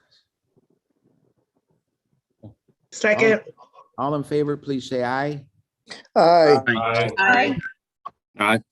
Any opposed? Good. So that passes. We'll go to item number 79. Mr. President, did you happen to catch Legislator Lamar's second as well? I noted it. Thank you. Yep. Thank you. We're on item number 79, correct? 79. Item number 79, referral 21-0433, authorizing intermunicipal agreements with 10 municipalities for Stop DWI law enforcement program. Move it, Mr. President. Second, Mr. President. Seconded by Legislators Boyce and Delahanty. Anybody else? Okay, is there any discussion on this, please? Seeing none, all in favor, say aye. Aye. Opposed? Item carries. Now we're going to item number 96. 96, Mr. Yep. Clerk. Item number 96. Referral 21-0460, authorizing contract with Avero for enterprise resource planning analysis project services. Move it, Mr. President. Delahanty, Second. seconded by Legislator Hebert. Is there any discussion on this? Legislator Hebert. Legislator Hebert, go ahead. Thank you, Mr. President. I just want to explain my vote. I expressed several concerns with this in the Ways and Means Committee. I did receive a response from the administration. I'm still not comfortable with that response. Therefore, I will be voting against this referral. Thank you. Any further discussion on this? Legislator Keller. Legislator Keller, go ahead. You have the floor. Yes, just, similar concerns to legislator Hebert. And also be voting no on this. Anyone else? Do we need a roll call vote or is it just those two noes? Two noes. We do a roll call. No, all in favor, say aye, with the exception of Hebert and Aye. Keller. Aye. Aye. In nay is legislator Hebert and legislator Keller, correct? Correct. 27. Resolution passes. 27-2, resolution passes. Now we're gonna go to number 98, matters of urgency. Mr. Clerk. Yes. Item number 98, referral 21-0487, approve the collective bargaining agreement among the Monroe County Executive, Monroe County Sheriff, and the Monroe County Sheriff Police Benevolent Association. Move it, Mr. President. Moved by legislator Boyd, seconded by I'd like to legislator. second that also, Mr. President. Second it. Legislator Dondorfer. Okay, legislator Dondorfer, legislator. Second Flagler. Flagler Mitchell. Legislator Elcoffer as well. What was that? Legislator Elcoffer as well, like a second. Okay, legislator Alcoff. And Lamar. And Lamar. Anyone else? I have the seconds as Alcoffer, Delahanty, Dondorfer, Flagler Mitchell, and Lamar. Correct. Okay, That was 98. that was 98. Any discussion on referral number 98? Yes, Mr. President, Legislator Boyce. Go ahead, legislator Boyd. Is there anybody there that can give us just like some of the information with regards to where we landed on this bargaining agreement? Through the president.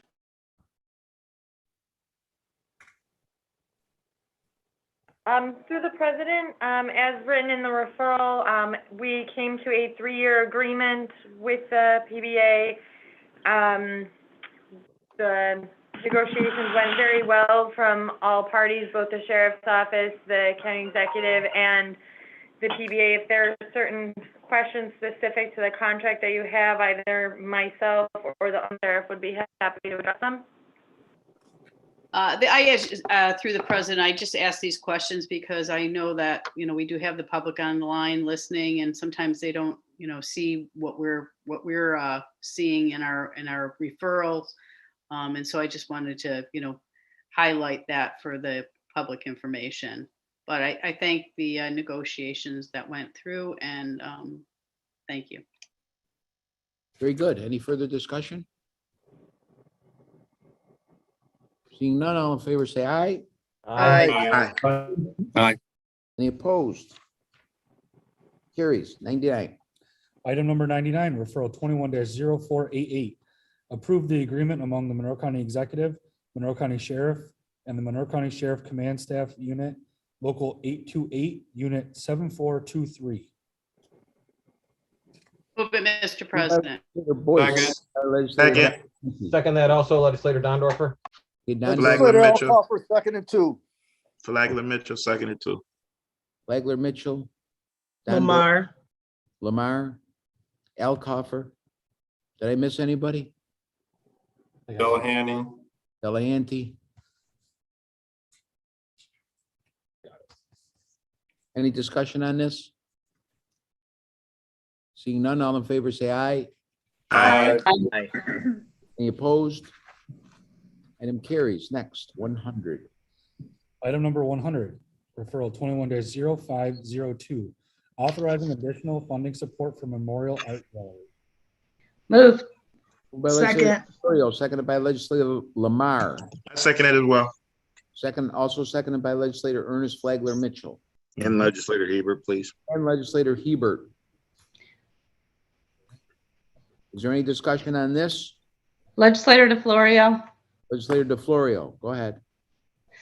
Yes, through the president, I would just like to say a few words about this legislation and thank Legislator Lamar for her partnership in putting this referral through. I've asked this to be deemed a matter of urgency to ensure we get speedy relief to the Memorial Art Gallery, as well as being able to utilize community contingency funding before the end of the year. I, as well as several other legislators, attended the Memorial Art Gallery's legislative briefing last week. And while I understood the gallery's integral role in our community, I was impressed by their adaptation to COVID and the wide range of services that they continue to provide. Unfortunately, I did not previously understand how much strain the COVID-19 pandemic had on the gallery. The gallery expressed that while it continued to provide services, it was met with decreased revenue and heightened expenditures. The gallery, as a result of COVID-19 pandemic, has found itself in an over $1.5 million deficit. Unlike other organizations who have suffered during the pandemic, the gallery's affiliation with the U of R prevented it from receiving some of the federal funding grants to reimburse for PPE expenditures. With all of that, the gallery continued its partnerships over the course of the last year to bring work into frontiers forced by the pandemic. These partnerships include partnering with the City of Rochester School District to bring positive outlet to many children and others facing both anxiety and isolation. One of the quotes that stuck in my mind after the presentation by one of the school children was that art is conversation. And the programs carried out by the gallery have given that outlet to so many of our children in the Rochester City School District. The gallery plays a vital and integral role in our community and needs and deserves our support. And I'm proud to be able to utilize available funding to help ensure our community and our children never go without access to such a fine community treasure. Therefore, I hope that all members of this body will support helping such an important organization for not only those in the city of Rochester, but for each and every one of our districts. While this will not completely solve the gallery's current financial struggles, it is a step in the right direction to help and show how much our community values their efforts. This will provide them with much needed funding to continue the amazing work they do for Monroe County. And with that, I'm happy to take any, I'm happy to let Legislator Lamar, if she has any remarks, and then I'm happy to answer any questions that anyone might have. Legislator Mar, do you have any comments, please? I do. Thank you, Mr. President and Legislator DeFlorio. I just want to say thank you to Dr. Marilyn Grant and her staff over at the Memorial Art Gallery.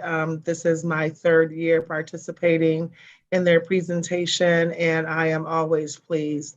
I actually had the opportunity to speak to an RSCD student who struggles with some mental health issues and contemplated suicide.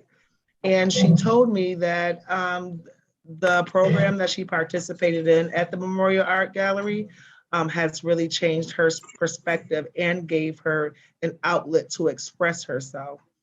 She's been using her, what she's learned from there to encourage other youth in the community. And I am anticipating that programs like this will inspire other kids to live, learn, and dream. I am happy to co-sponsor this, and I look forward to working with the Memorial Art Gallery. Thank you. Thank you. Any discussion on this? Legislator Colby. Go ahead, Legislator Colby. Through you, Mr. President, to the administration. Our understanding is that the art gallery put in a request back in early October for some funding from the CARES money, and they have not heard a response back from you. Is that accurate that they have put a request into you for some additional funds?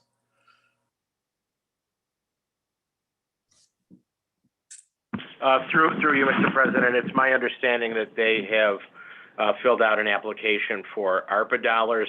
And we just recently, we're winding down the public participation in public input portion of that.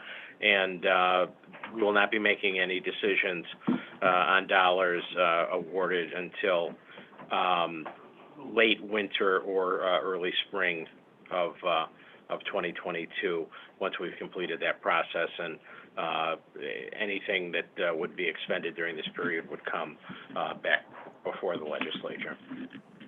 And I believe organizations know that timeline. Okay, to you, Mr. President, the impression they got, they did not have that timeline impression, at least at the time. That's good to know that. So they are in the hopper of proposals that you guys are considering.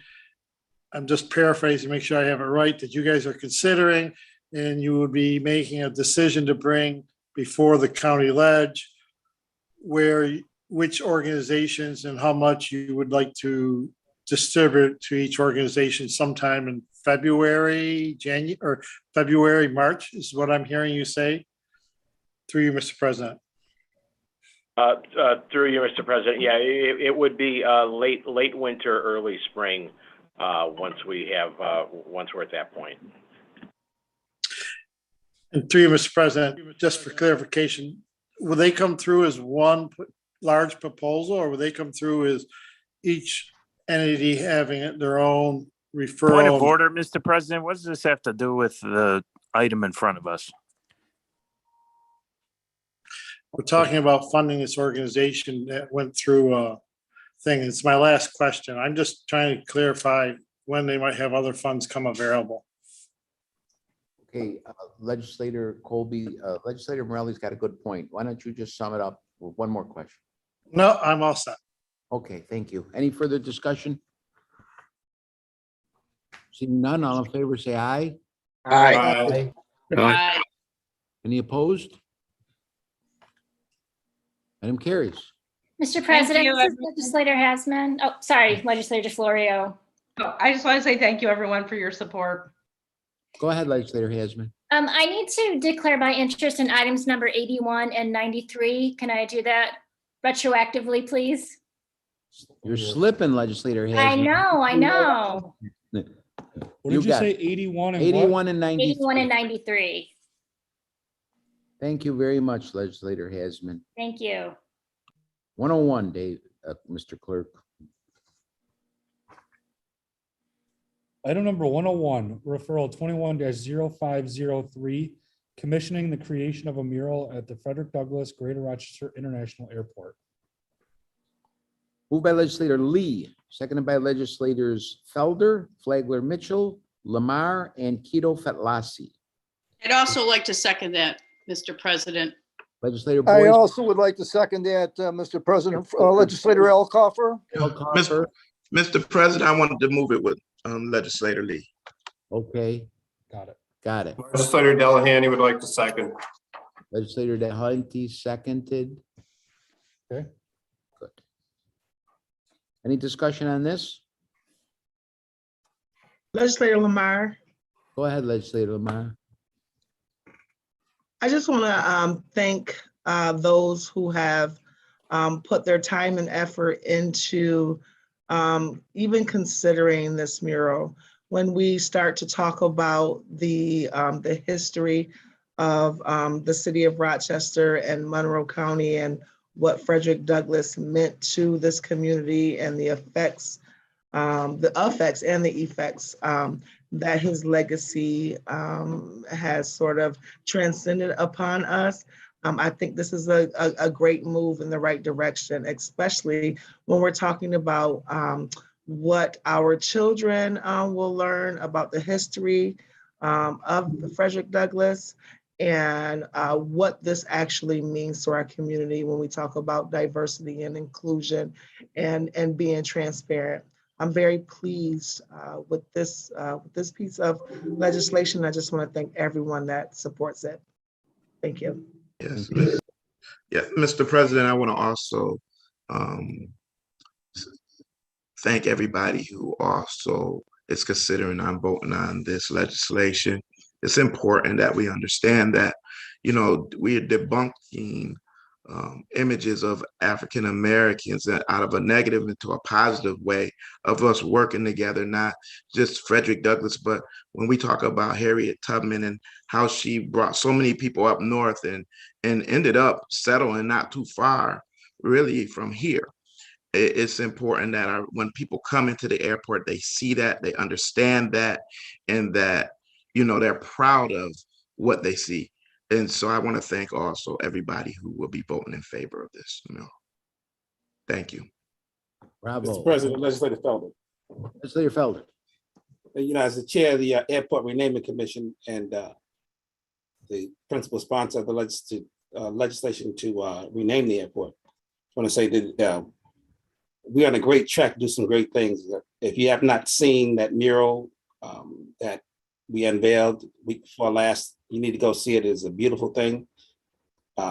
Michelle Daniels commissioned it, and we voted to put it there. And it is an amazing thing. Tells an amazing story. I think that things like this, the story of Harriet Tubman and Frederick Douglass, the story of Susan B. Anthony and Frederick Douglass, are stories that need to be told. But I think also as we look to the issues we have in our community in terms of crime and other things, and poor schools in particular, Frederick Douglass' great quote is, "It's easy to build strong children than to repair broken men and women."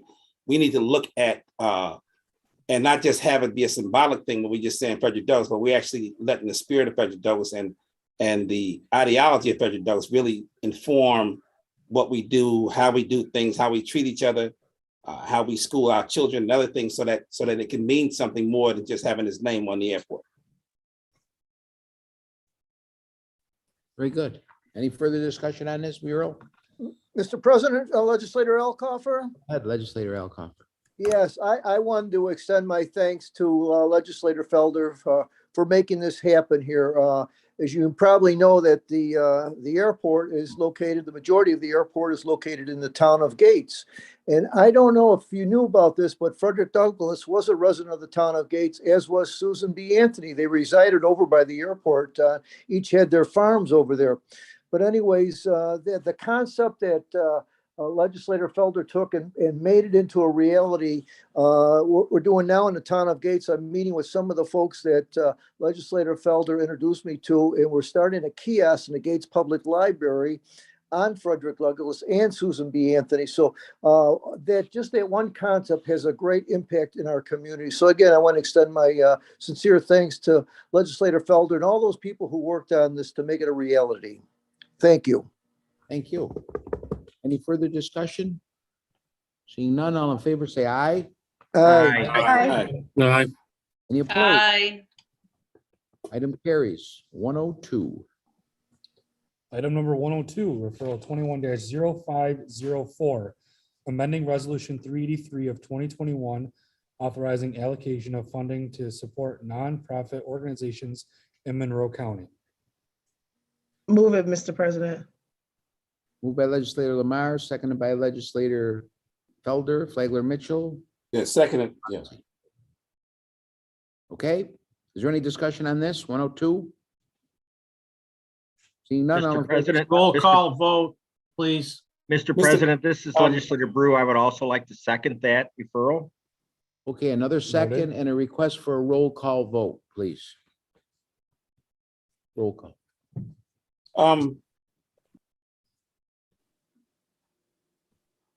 Go ahead, roll call vote. Mr. Brew? Yes. Mr. Brew votes yes. Mr. Felder?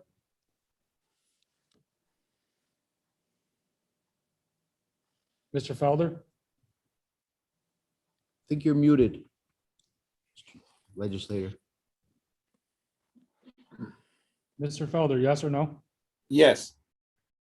Mr. Felder votes yes. Mr. Lee?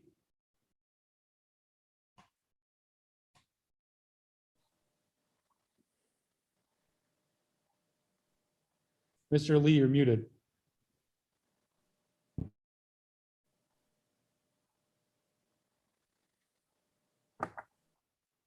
You can go back to him. Mr. Alcoff. Yes.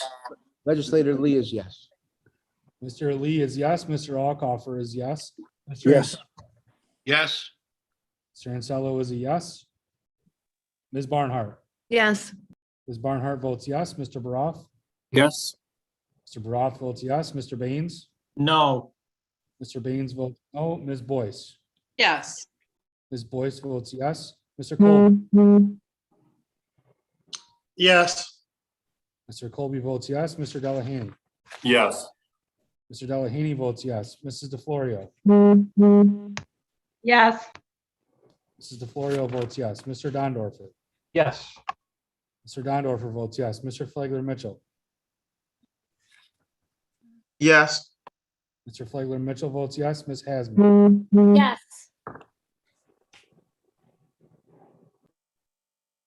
Ms. Hasman votes yes. Mr. Hebert. Yes. Mr. Hebert votes yes. Mr. Keller. Yes. Mr. Keller votes yes. Mr. Kifat-Lassie. Yes. Mr. Kifat-Lassie votes yes. Ms. Lamar. Yes. Ms. Lamar votes yes. Mr. Mafucci. Yes. Mr. Mafucci votes yes. Mr. Marinetti. Yes. Mr. Marinetti votes yes. Mr. Morelli. Yes. Mr. Morelli votes yes. Ms. Roman. Yes. Ms. Roman votes yes. Ms. Smith. Yes. Ms. Smith votes yes. Ms. Taylor. Yes. Ms. Taylor votes yes. Mr. Wilcox. Yes. Mr. Wilcox votes yes. Ms. Wright. Yes. Ms. Wright votes yes. Mr. Udelson. Yes. Mr. Udelson votes yes, and President Carbone. Yes. President Carbone votes yes. 28-1, resolution passes. Okay, there being no unfinished business, we will now celebrate the legislators who are leaving this honorable body. Since it's the final regularly scheduled meeting of the legislature, I wanted to ensure we upheld our traditions and provided a chance to recognize the members of this honorable body who will not be returning in the next legislative session, and thank them for their dedicated service to the residents of this county. I will read a few very brief remarks about each departing member and offer them a chance to say a few words about their tenure. Plaques are being prepared and ordered by the clerk's office for recognition of all of your service, and while I would love to present them to you tonight, our current times mean we'll be sending them via mail or offering pickup in the clerk's office. We'll start out with Legislator Carla Boyce.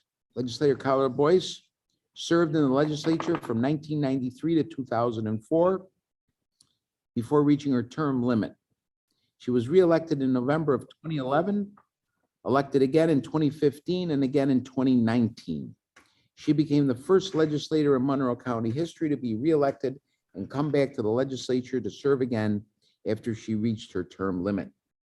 In her first term of service in the Monroe County Legislature from 1993 to 2004, Carla served as the vice president for 6 years and served on several committees, including Public Safety, Human Services, Agenda Charter, Ways and Means, Transportation, and chairperson of the Recreation and Education Committee. She currently serves as the chair of the Public Safety Committee, vice chair of the Planning and Economic Development Committee, and vice chair of the Recreation and Education Committee. Thank you, Legislator Boyce, for your many years of dedicated service to our community. The legislature will miss your passion for public safety and youth bureau.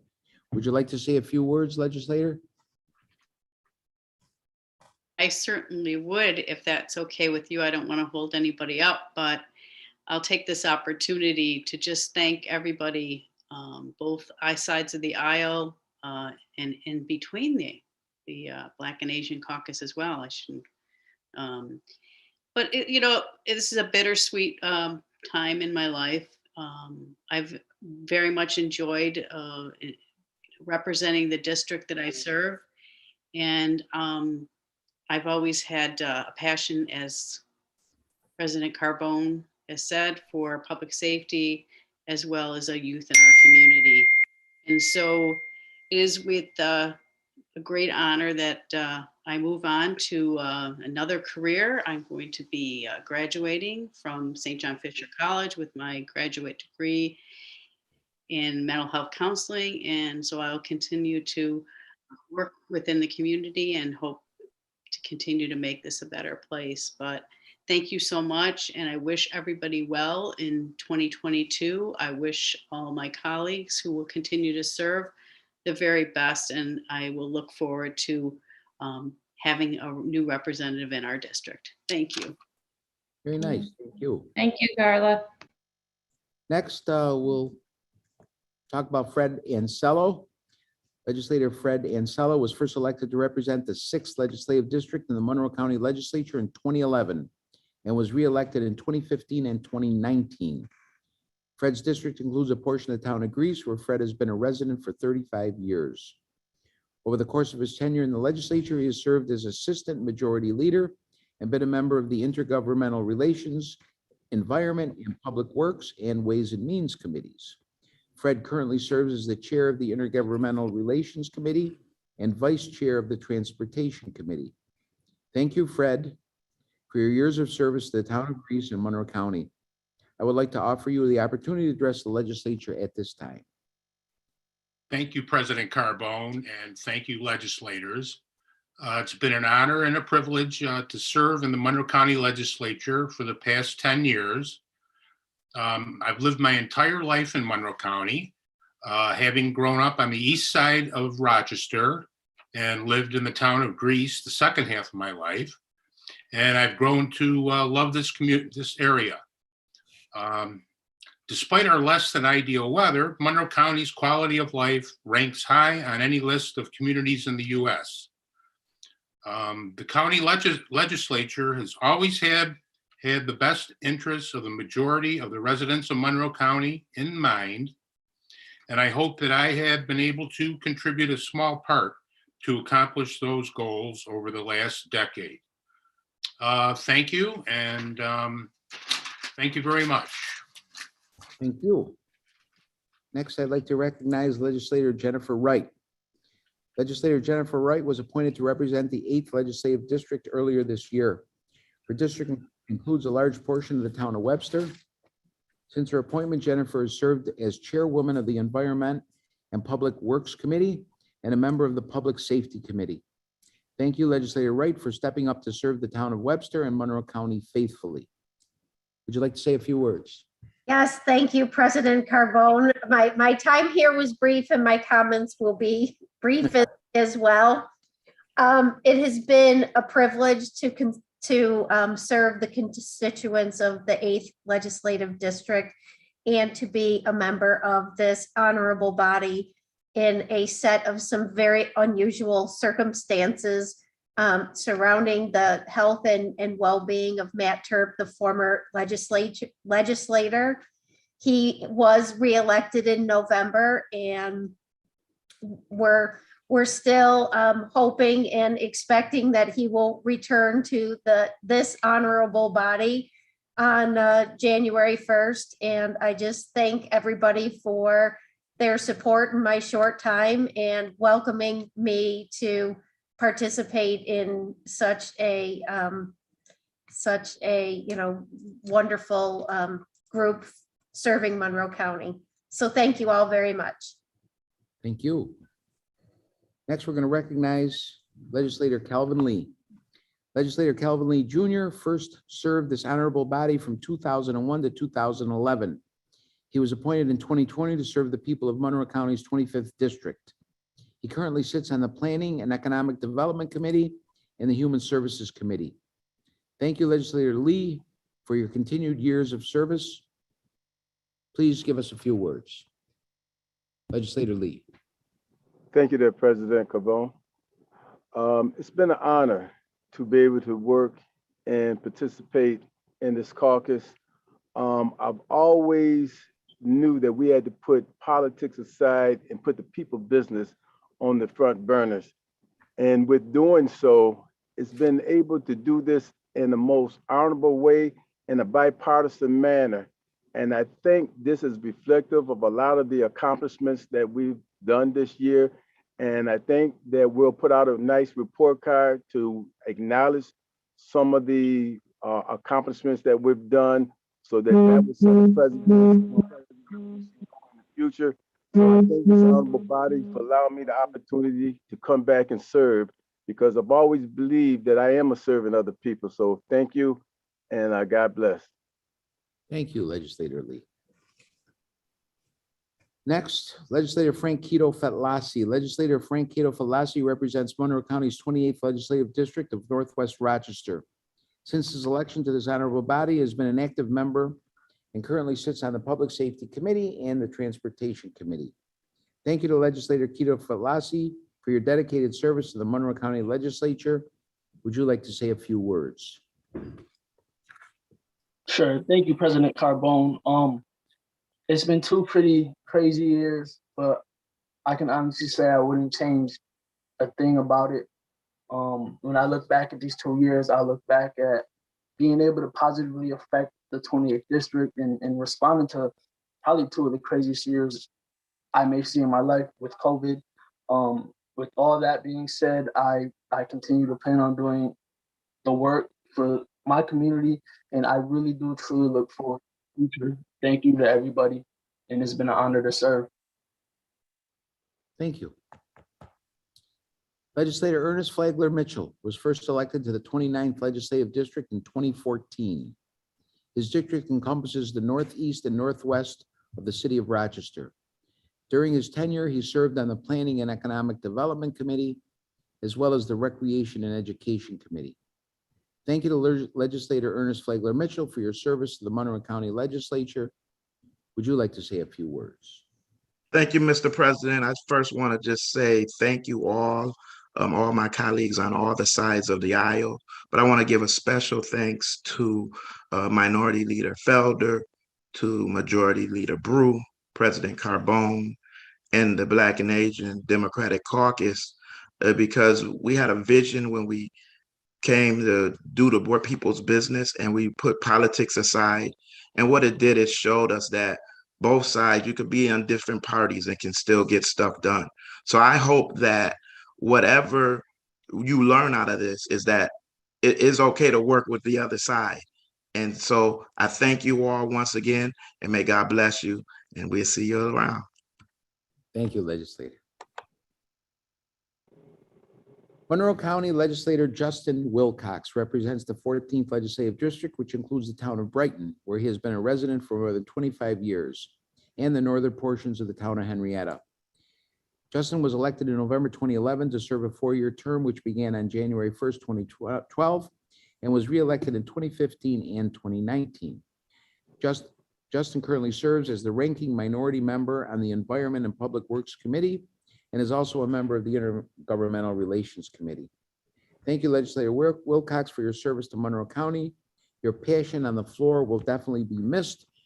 Would you like to say a few words?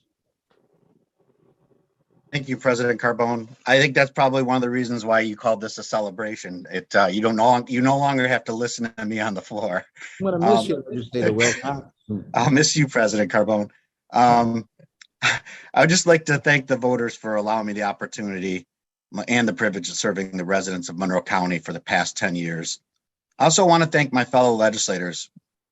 It was through thoughtful and, to your point, Mr. President, sometimes passionate discussion and debates that I learned to appreciate the different points of view, and that there's often more than one way to solve the issues confronting our county. I sincerely hope this body continues to appreciate the views of others and will address the challenges ahead in a thoughtful and collaborative manner. Mr. President, again, it hasn't always been easy, but nothing worthwhile ever is. And I want to thank you, Mr. President. Thank you very much. Very nice. Legislator Joe Morelli Jr. Legislator Joe Morelli Jr. has represented the people of Monroe County's 17th District, encompassing the lower half of Runnerquoit, since he was first elected in 2013. He serves on the Legislature's Ways and Means Committee, as well as the Transportation Committee. Thank you to Legislator Morelli for your dedicated service to this honorable body. Would you like to say a few words, please? Thank you, Mr. President, for those kind words. And first and foremost, I'd like to thank my family for putting up with going through elections and the fun stuff that comes along with the work. Certainly all of us here recognize that our families take on a lot of the responsibility when we do these types of run for public office. Certainly want to thank the constituents of Irondequoit, who gave me the honor of serving. This has truly been an honor to have served. But Mr. President, if you give me just one brief moment, I think as we look forward and I think about some of the time that I've spent in the legislature, something came to mind, and it's a quote by the late Bob Dole, senator from Kansas, who recently passed. And he says, "I cannot pretend that I have not been a loyal champion of my party, but I've always served my country best when I did it so first and foremost as an American. When we prioritize principles over party and humanity over personal legacy, when we do that, we accomplish far much more as a nation.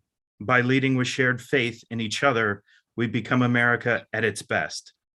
He went on to say that as a beacon of hope, a source of comfort in crisis, a shield against those who threaten freedom, our nation has certainly faced periods of division, but at the end of the day, we have always found ways to come together. We can find that unity again. And I say that, Mr. President, as I wish the next legislature the best as they continue to do the great work of the people of Monroe County. And I thank you, Mr. President, for the opportunity. Thank you. That was very nice. And it was an honor serving the constituents of Irondequoit along with you. Agreed. Right back with you, Mr. President. Legislator Felder. Minority Leader Vince Felder represents the citizens of Legislative District 22 in the southern half of the northeast quadrant of the city of Rochester. He was first elected to his seat in 2015. During his tenure, he has served as Minority Leader and in the county's Recreation and Education Committee and Ways and Means Committee. Thank you to Legislator Felder for your service to the legislature. Would you please say a few words also? Thank you. It's been a wild ride. You know, we started out 2015 looking to change the relationship that the county had with the residents of the city. Because for years, the county didn't pay, in my opinion, and did not pay sufficient attention to the needs of the city. In 2019, we were able to elect a Democrat as county executive and thought that would be the catalyst, but unfortunately it did not happen. And so we had to go our own way to make it happen. You know, and one of the unfortunate things in politics, in American politics, is that loyalty is really not something that is rewarded. No matter how much you do for people, you know, they'll stab you in the back the first chance they get. And so a lot of the controversies we've seen over the last year and a half are a result of that. You know, attacks on character, a lot of things, the smear campaigns, and we've endured that, and we still did what we had to do. We got money to arts organizations of color who had never been funded by the county before. We were able to rename the airport, the creation of the diversity action plan, and which forced the county executive actually to finally create the Office of Diversity, Equity, and Inclusion. Different things we did to really change things and change the way we look at government from the people in the city. And so I'm proud of what we accomplished, in spite of the treachery, in spite of the other things that have gone on. You know, one of the things that bothers me about American politics, particularly when I watch Washington, D.C., is to see that some people put parties so far ahead of everything else that everything they do, they look to jam the other side. And they they get mad when you don't want to go along with that, because it's not about the people. You know, people want to quote Bob Dole and other things, but when you watch the way they act, the way they move, it's hypocritical, because that's not what they did. And so when you look at government, government has to work for people. That's our job to come here. It's one of the things like the Lady Assembly again taught us. DC stumbled on us. Our job is to come here and do the work of people, to work together, Democrats, Republicans, and whoever, to work together to make things happen cooperatively, not to always be looking towards the next election and how we can score political points so we can get somebody out of office. And I think that that's when America is best. And that's when government works the best, when people actually not only speak words, rosy words of bipartisanship and cooperation, but actually seek to live it out in reality. And so, like I said, I have a record of accomplishment that I can stand on, and I'm grateful to the people of the 22nd district who give me the opportunity to do that over the last 6 years. And the best is yet to come. So thank you, and God bless you all. Legislator Baroff. Legislator Baroff was first elected in 2011 by the citizens of the 24th Legislative District, including parts of the city of Rochester and North Central Brighton. He has served on the Ways and Means Committee, Public Safety Committee, and the Environment and Public Works Committee. I'd like to thank Legislator Baroff for your service to this honorable body. I will miss your passion and curiosity, and I'm going to go off script a little bit. I got the utmost respect for all the legislators leaving tonight, but I think this honorable body is really losing a lot with your departure. So would you like to say a few words? Thank you, Mr. President. That really does mean a lot. I appreciate that. Although I think you forgot the Transportation Committee. That was my very first committee. And I was there for several years. I didn't write this. All right. Who was the son of a gun? So I've thought long and hard about what I wanted to say here, because this really does reflect who we are as a body, and then who we are as individuals. What are we going to talk about? What are we going to emphasize? And I, like anybody else here, have had good days and bad days, and days where I would get angry. I tried not to show that, but get angry. But I don't want to go out being mad and bitter and such. That's not a good way to go, because these farewells are about guiding us moving forward. What can we do to improve? And we often say it's an honor to be here. It is an honor to be here. But with the honor comes a duty. We have our duty to do the best we can. And the fact is, we're going to have different opinions on what that best looks like. But I'll give you an abridged version of what it might look like for all of us. It's really going to look like consistency and general even-handedness. That's what it looks like when you take out partisanship. If you're consistent in what you say you're going to do and you do it, you can make exceptions, they happen, and you're even-handed in your response, that's when you know you got a good legislator working for you. And I would urge you all to think about that. Inside your caucuses, across the caucuses, when you're working with staff, when you're working with the administration, be even-handed. Be reasonable. Don't take an answer you don't like, but don't be a jerk about it. There are a few people I want to thank too. Now, because we have this unusual circumstance, I'm not going to show her on screen enough because she'll get really mad. But my wife's sitting in the corner over there knitting away, and she's like eavesdropping. And I just want to say thank you to Cass, because I have really put a burden on her. I have not been around for a lot of things. When you're working on a budget night after night after night, I stole her kitchen table 10 years running because I always print things out. I have multiple stacks of budgets lying around, and I'll go back and I'll look at them and say, okay, I have no clue what this means. But what did I do last year and the year before that and the year before that? And that's how I learn. And so for those of you who might be coming in next year, or you just started, there's no such thing as a dumb question. There really isn't. Someone else might know the answer, but you learn by asking. And the person who told me that was Legislator Paul Haney from the 23rd. And I had a lot of respect for him, because that man knew a lot, but wasn't arrogant about it. He'd get passionate, he'd wave his hands around, and then he gets pictures in the paper because he waved his hands around. Like, that's how you do it? You got to wave your hands around?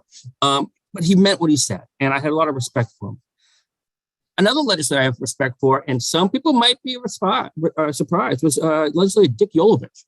Legislator, he's from the District 1. He was a little crusty at times, but I worked with him on a lot of different things, and we talked about stuff. And when he was chair of the Ways and Means Committee, he would be even-handed. He would explain his answers, why he did something, why he didn't do something. And he would allow a little slack there or some confusion. And that's really a good thing to do. It's hard to do in this virtual time. It's hard to do these things online, but we have to try even harder. Another person I have respect for, and I'm being deliberately inclusive about this, is Jeff Adair. Now, for those of you who know Jeff Adair, he is really, how we put this, strong-willed, opinionated. Some people might say mean. But we would clash occasionally. And then we'll talk about it after the fact and say, hey, why did you talk about this? And I'll say, hey, because I asked you a question and you didn't give me an answer. You BS'd me. Well, I'm not going to give you the answer. And I'm going to call you on it every time. We had a lot of passionate arguments about that when he was president of the legislature. But that same man very politely hosted my kids in his office when, well, they were with me that day. And we were walking around and Anna got a pin like the ones we all wear. She never give it to me. So I need a spare pin. She wouldn't give it to me. And then she lost it. Nonetheless, oh, here she comes. Anna heard her name and was offended. So, he was a good man, but he was very partisan. He wasn't a perfect man, but he was even-handed and consistent about it. If you know what you're getting, you can go a long way. I'd be remiss if I didn't mention a few members from the administration of years past and current.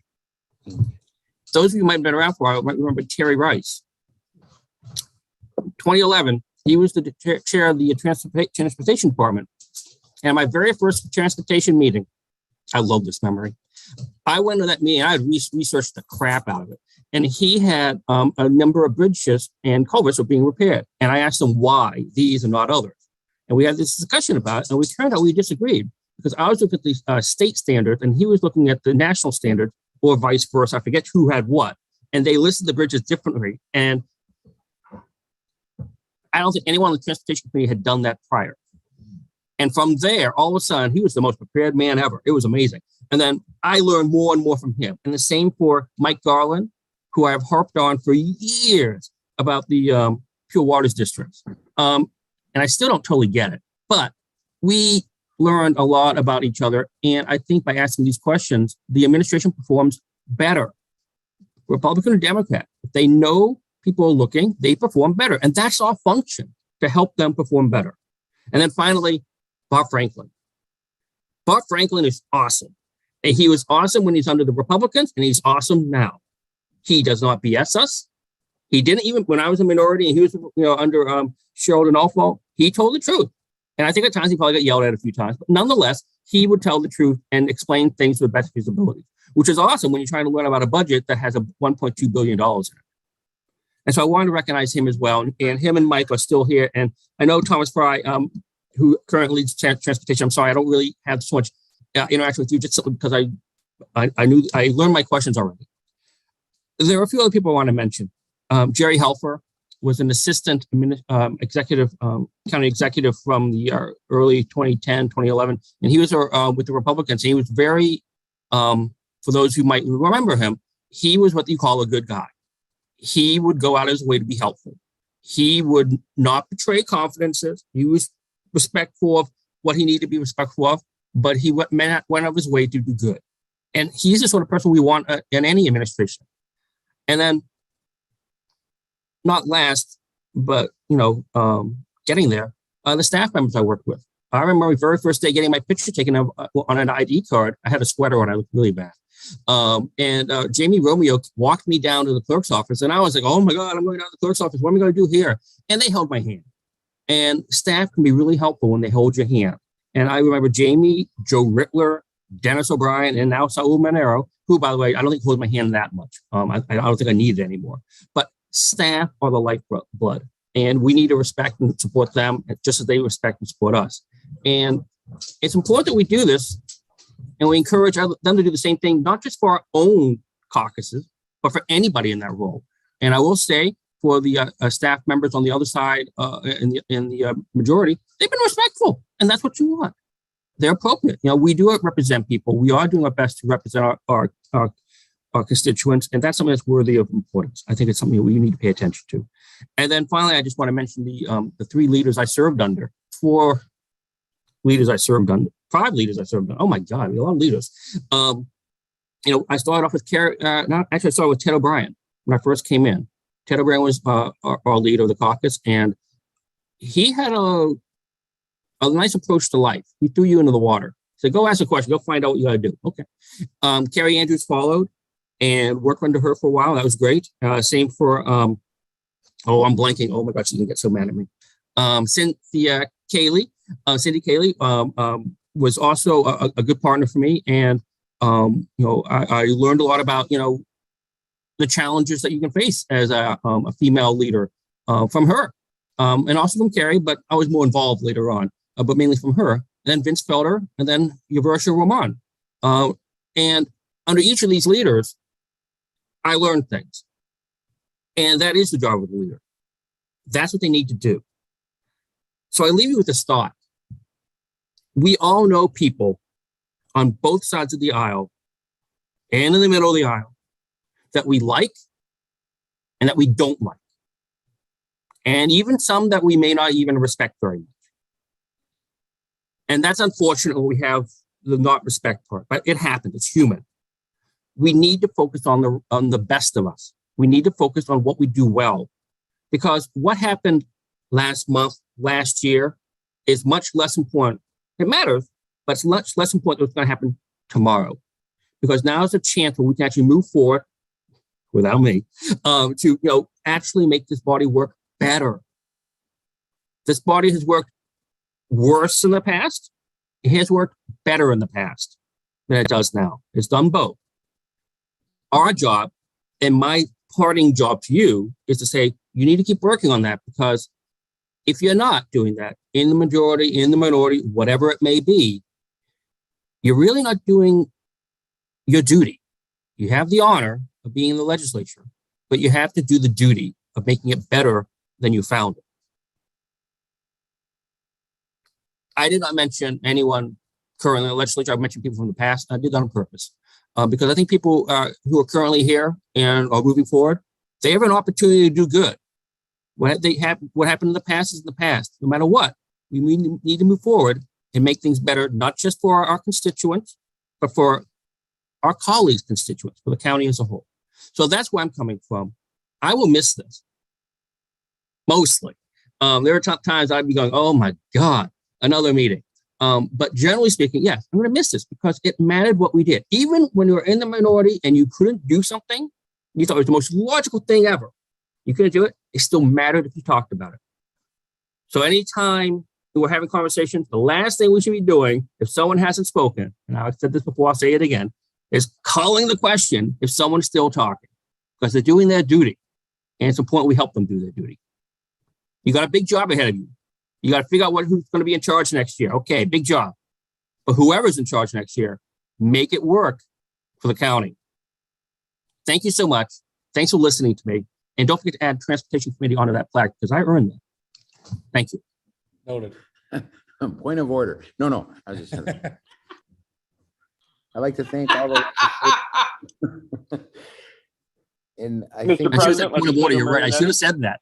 Brian, are you going to say nice things about me now, legislator? Yes, I'm gonna do my best, Mr. President. Thank you. I have the honor of recognizing President Dr. Joe Carbone. He represents the 16th Legislative District, which is the northeastern portion of the town of Irondequoit that he has called home for most of his life. Dr. Carbone was elected in 2012 and began his first legislative term in January 2013 before being reelected in 2015 and 2019. Dr. Joe currently serves as president of the Monroe County Legislature and has held various positions in the past, including vice president, vice chairman of both the Human Services Committee and Transportation Committee, and was previously a member of the Ways and Means, Transportation, Human Services, and Recreation and Education Committees. We are grateful for the many years that Dr. Carbone has given to Monroe County and for his dedicated service to the residents of this community. And Dr. Joe, I'd just like to thank you for being an outstanding president of this body and for your many years of friendship. And President Carbone, would you mind saying a few words? I'd like to thank you for being my consigliere, Legislator Marionetti. You know, it's really, everybody said it, it's been an honor to be a legislator. I think besides maybe my wife, my daughter, and my profession, it's one of the proudest things, one of the things in my life I'm most proud of. I'm also proud of all the accomplishments that I think we've had during my tenure as a legislator. And I look forward to seeing what all the new legislators are going to be doing in their next terms. And I'm sure it will be good, and they will be doing everything they can to serve the residents of Monroe County. Again, this past 9 years, I'm really going to miss it too. I really enjoyed myself. I think we've done a lot of good things, and I'd like to thank all the legislators I've served with.